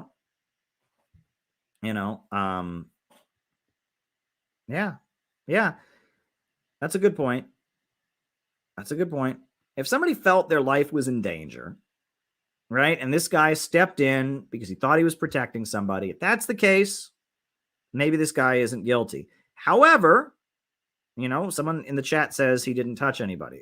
Okay, but was he threatening to? Was he trying to? I mean, I want to hear the details of the case. And I don't want this guy to be tried by CNN, and I don't want him to be tried by Twitter. Trial by Twitter is wrong, right? And like 2 minutes after this happened, right, as soon as CNN publicized it, PSL, they were all out there. Yay, we don't care about the Uhuru movement, but we care about what CNN tells us to care about. All right. And it's just like, I'm sorry. I've been took, I've been lied to by the left so many times. And I've been on the subways, and sometimes scary shit happens. I mean, I'll be honest with you. Sometimes scary shit happens. No one deserves to die, though. This guy clearly didn't deserve to die. No matter what this guy did, he shouldn't have died, okay? And we can all agree that he shouldn't have died. And if what this man did was not self-defense, was not a disproportionate show of force, if this guy was just overreacting, being cruel, and killed this guy, he needs to be held accountable for that, okay? There's no question about it. You don't have the right to kill somebody because they make you uncomfortable, because they're intimidating. You don't. You just don't have the right to do that. So if this guy killed this man wrongfully, he needs to be held accountable for it. But I'm not going to join I don't like the protest stuff. I don't. I just don't like the sound of it. I don't like the smell of it. I don't like the sound of it. Right. And it's already making me uncomfortable. And it's all the woke people. And it's like, don't talk about war, Caleb. Talk about this, and, no, I'm already uncomfortable with the protest movement, right? You're a bad person if you don't immediately want this Marine, if you don't want, this Marine to get publicly electrocuted in Times Square, you're therefore a racist, white supremacist Trump supporter and you need to be killed. I mean, all I'm saying here, and I'm sure this is cancelable. I'm sure this will be all over. They'll get me for this. Oh my God.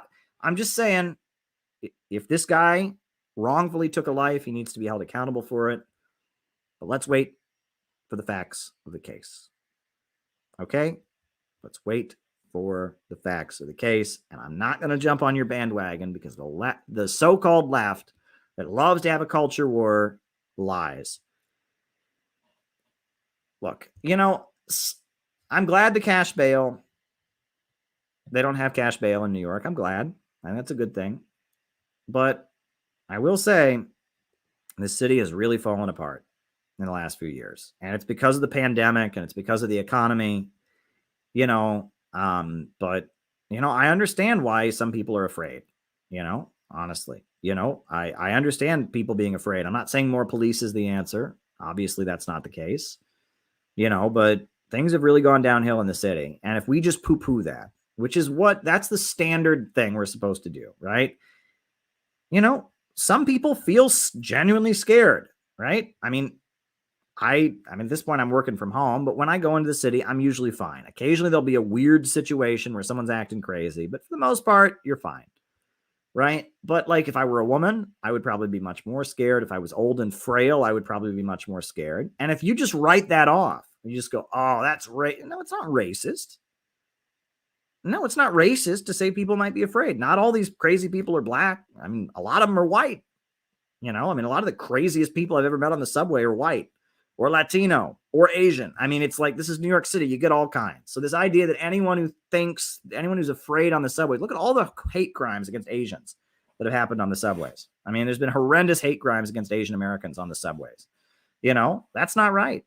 You know, and if Asian Americans say they're afraid, that doesn't mean they're racist, right? And that you know, we have to, you know, I mean, that these issues are drawn up to be divisive. Okay, they want a culture war, you know. So I've probably already said too much, but I'm just telling you my thoughts on the case. Having looked at it, I'm not ready to say this guy is 100% guilty. I'm not ready to say that. He might be, though. He might be, and it's obviously horrible what happened.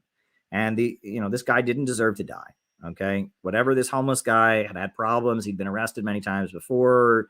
Whatever. Okay, he didn't deserve to die, though. Right? We don't have the death penalty for being annoying on the subway. We don't have the death penalty for being annoying on the subway. He shouldn't have died. We can all agree about that. The question is, what prompted the guy to do what he did? Why did he do it? Was it unreasonable? And it looks like it probably was. And if that's the case, he should go to jail for that. So there we go. But I don't know necessarily. And I've read some about the case and I've got questions. All right. Could the ruling class attacking Trump radicalize him? Oh, it's already happened. I mean, Trump, I mean, just what I've seen from tonight's town hall, he's become much more radical. Maybe not in a good way necessarily. Some of his positions have gotten, you know, in my opinion, worse, but he's become much more of a Bonapartist, much more authoritarian sounding, much more at odds, you know, with sections of the ruling class because he's under attack. He's amped up the Trumpishness. Some of it, like when he said he wasn't on either side in Ukraine, that's good. When he says he wants to build freedom cities, that's good. Not all of it is good. The anti-immigrant stuff isn't good. You know, there's other things about Trump that, you know, he's amped up that are not good. So there you go. NATO is a continuation of Nazi militarism. USA just continued the Nazi occupation of Europe. So could we say World War II never ended? Well, I don't think so, because I think there was a rivalry between the USA and Germany. You know, I mean, as much as, yes, the US would have preferred the Nazis over the communists, and that the Dulles brothers, and you know, there's a whole history, Operation Paperclip and all of that. I mean, there was still a war between the USA and Nazi Germany. Okay. Thousands of Americans died storming the beaches of Normandy, bombing of Dresden. I mean, there was a war between the USA and Germany, and the Soviet Union was on the side of the United States. And I don't think it was just a continuation. I don't think that was the case. I think that there was an inter-imperialist rivalry between the British and the Americans and the Germans, and yeah, the USA picked up a lot of what the Germans left over and turned it against the Soviet Union, but these were different conflicts. I'm not ready to say World War II is still going on. Not ready to say that. Jesse Ventura is pro-union and tried to unionize pro wrestling. Jesse Ventura, he called himself, I think he still calls himself a libertarian. He seems a lot more like a leftist to me. He loves Fidel Castro. I've seen him just talk at great lengths about how awesome Fidel Castro is. Most libertarians have this anti-communist thing. He loves Fidel Castro. He seems economically left-wing. He calls himself a libertarian, but he seems much more economically left-wing. I'll just be real about that. So there you go. There you go. View of the Venus Project and Zeitgeist. Well, they want what I want, which is a society of vast abundance where the need for currency, the need for regulation breaks down. They call it a resource-based economy, but they don't want to change property relations. They think technology can just advance and then we get it. They don't understand that there's a need to change property relations, right? They don't see a need for the means of production to be rationally owned. They just want there to be lots of funding for technology so we can get to this high-tech utopia. They're missing the economic problems. They don't understand the tendency of the falling rate of profit. They don't understand the problem of overproduction. They don't understand why under capitalism, technological advancement leads to poverty. But ultimately, their vision is a very communist one, and they don't engage with Marxist ideas. They don't, they say, well, we're against money. Okay. And they say, well, communist countries still have money. So it's like, no, you don't get it, right? There's not an understanding of Marxist ideas, right? There's just this, their overall tech optimism and their belief that we need a society where money is not in command and abundance, getting rid of money being in command. All of that's very Marxist, and they don't acknowledge that. All right, next question. Michael Hudson said that AI's work is based in fascism. They want 70% unemployment and the rest to die off. I mean, they do want that. I believe they've calculated they only need a certain percentage of the population. And I think that they are planning a strategic demolition of the population. I mean, and that becomes very clear. 13 Reasons Why on Netflix, all the promotion of overpopulation and degrowth. And the ultimate cause is things like artificial intelligence, the technological leap. It's not about climate change. It's not about saving nature. It's about saving capitalism. And the capitalism doesn't have place for workers at the assembly line. Workers are also consumers, etc. Right? And I think you're right about that. And that I wouldn't say that it's AI is based in fascism. It's like AI is just the way things are going, right? That is the market incentivizes you to produce products as efficiently as possible. But as a result of that, you have millions of desperately hungry people who have no place at the assembly line. You have the reserve army of labor. And so that necessitates you have to do something about it. It creates economic problems. And so the solution, fascism is the solution, right? The goal of AI is not to create fascism. AI creates economic problems that necessitate fascism if you want to keep capitalism. Really, it necessitates socialism. And that's what Nelson Peary's book, The Future is Up to Us, is all about. So there you go. There you go. Do you have any recommendations of books on the new Russia under Putin? Why, yes, I do. Hold on.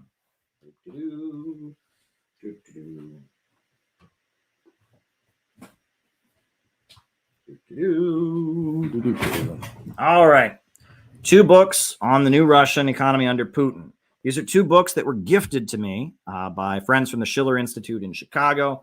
We've got Sergei Glaziev, Russia and the New World Order. Very good. And we've got The Anatomy of Russian Capitalism, Stanislav, what's his last name? Menshikov. A lot of economic data in both of those books. All right. Those are the 2 books. Those are the 2 books that I would recommend. Great books on the nature of the current Russian economy. World Socialist website did a whole book debunking the 1619 Project. World Socialist website is good for that. They are dogmatic Trotskyists, and they have the standard Marxist interpretation of the American Revolution as being a great advance, breaking with the British Empire, establishing American capitalism, having some elements of the egalitarian goals of the French Revolution. That's the standard Marxist interpretation. The woke interpretation that there's nothing good about America, I'm just so revolutionary. The woke interpretation is very new, right?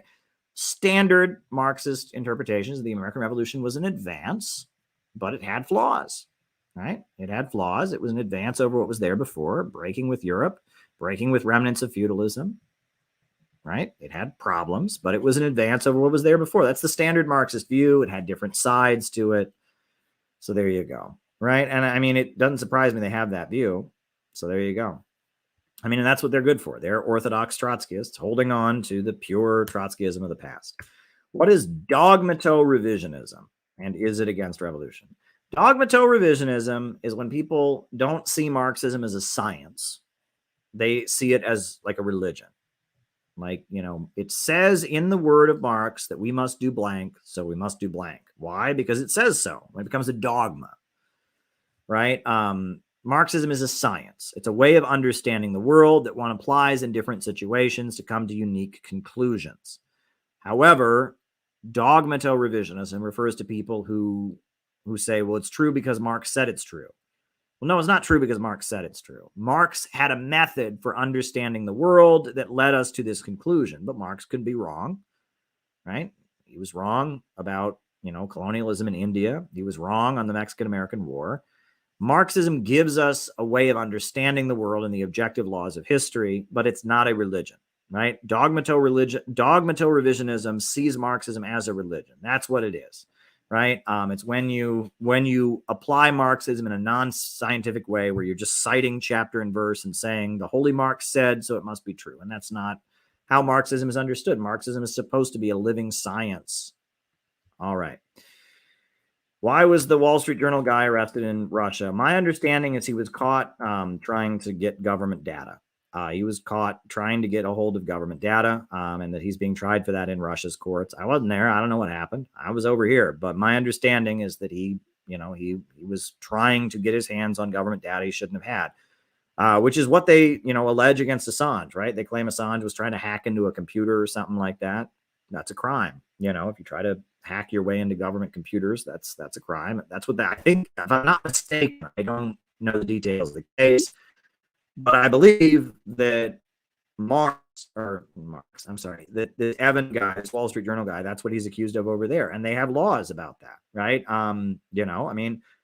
I tried to hack into government, files, they would arrest me for that. It's just, why doesn't Russia have, if this guy really did it? Now, if you're claiming this is all just made up, the Russian government made this up to persecute the Wall Street Journal guy, how do you know that? How do you know what makes you say that? Do you have any evidence of that? Oh, Russia's just bad and we're just supposed to assume what's bad. Oh, okay. Right.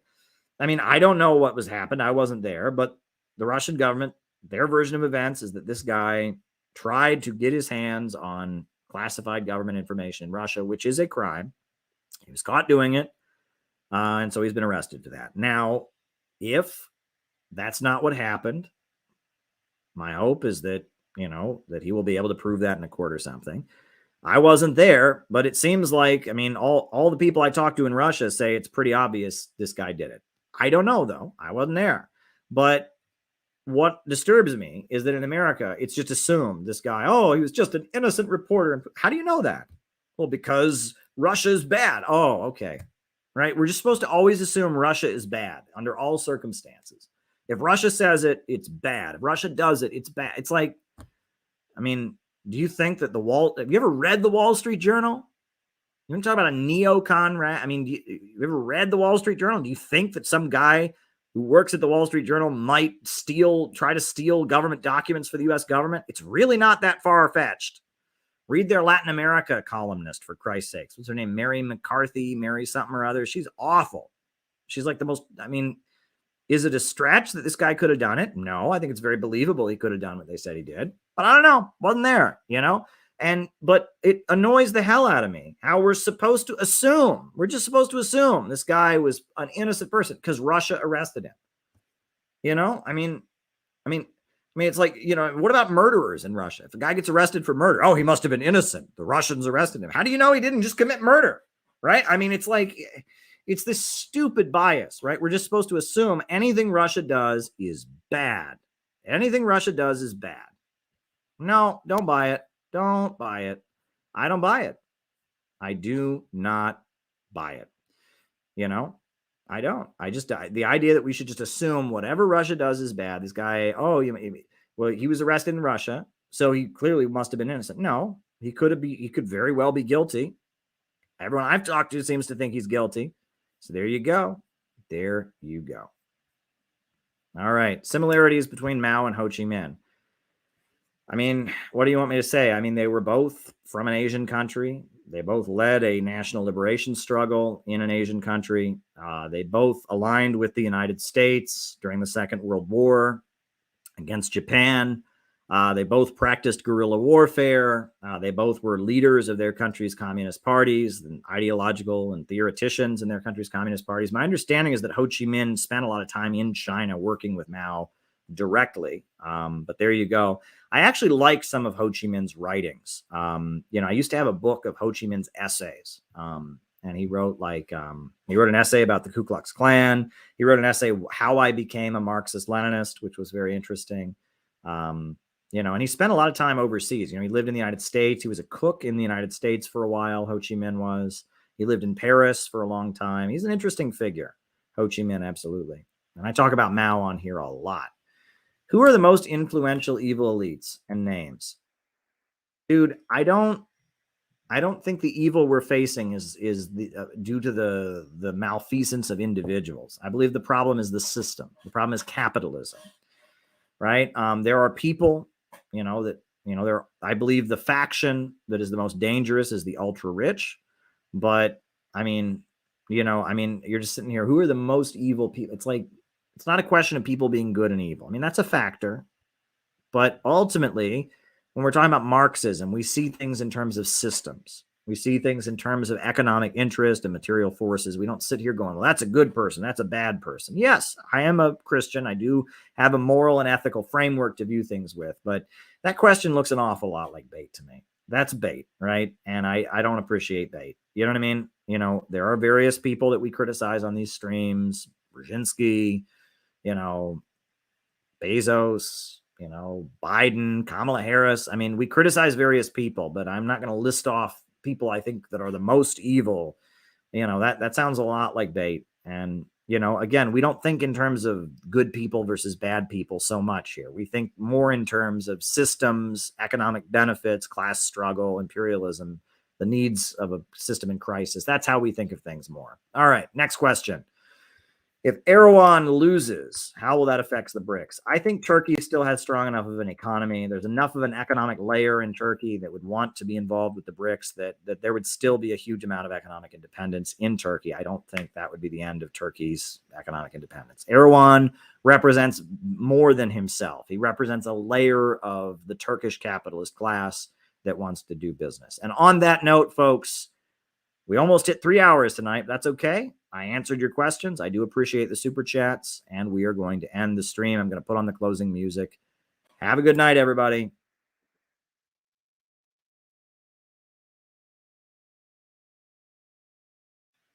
Upsurge in the struggle against U.S. imperialism is now emerging throughout the world. Ever since World War II, U.S. imperialism and its followers have been continuously launching wars of aggression. But the people of various countries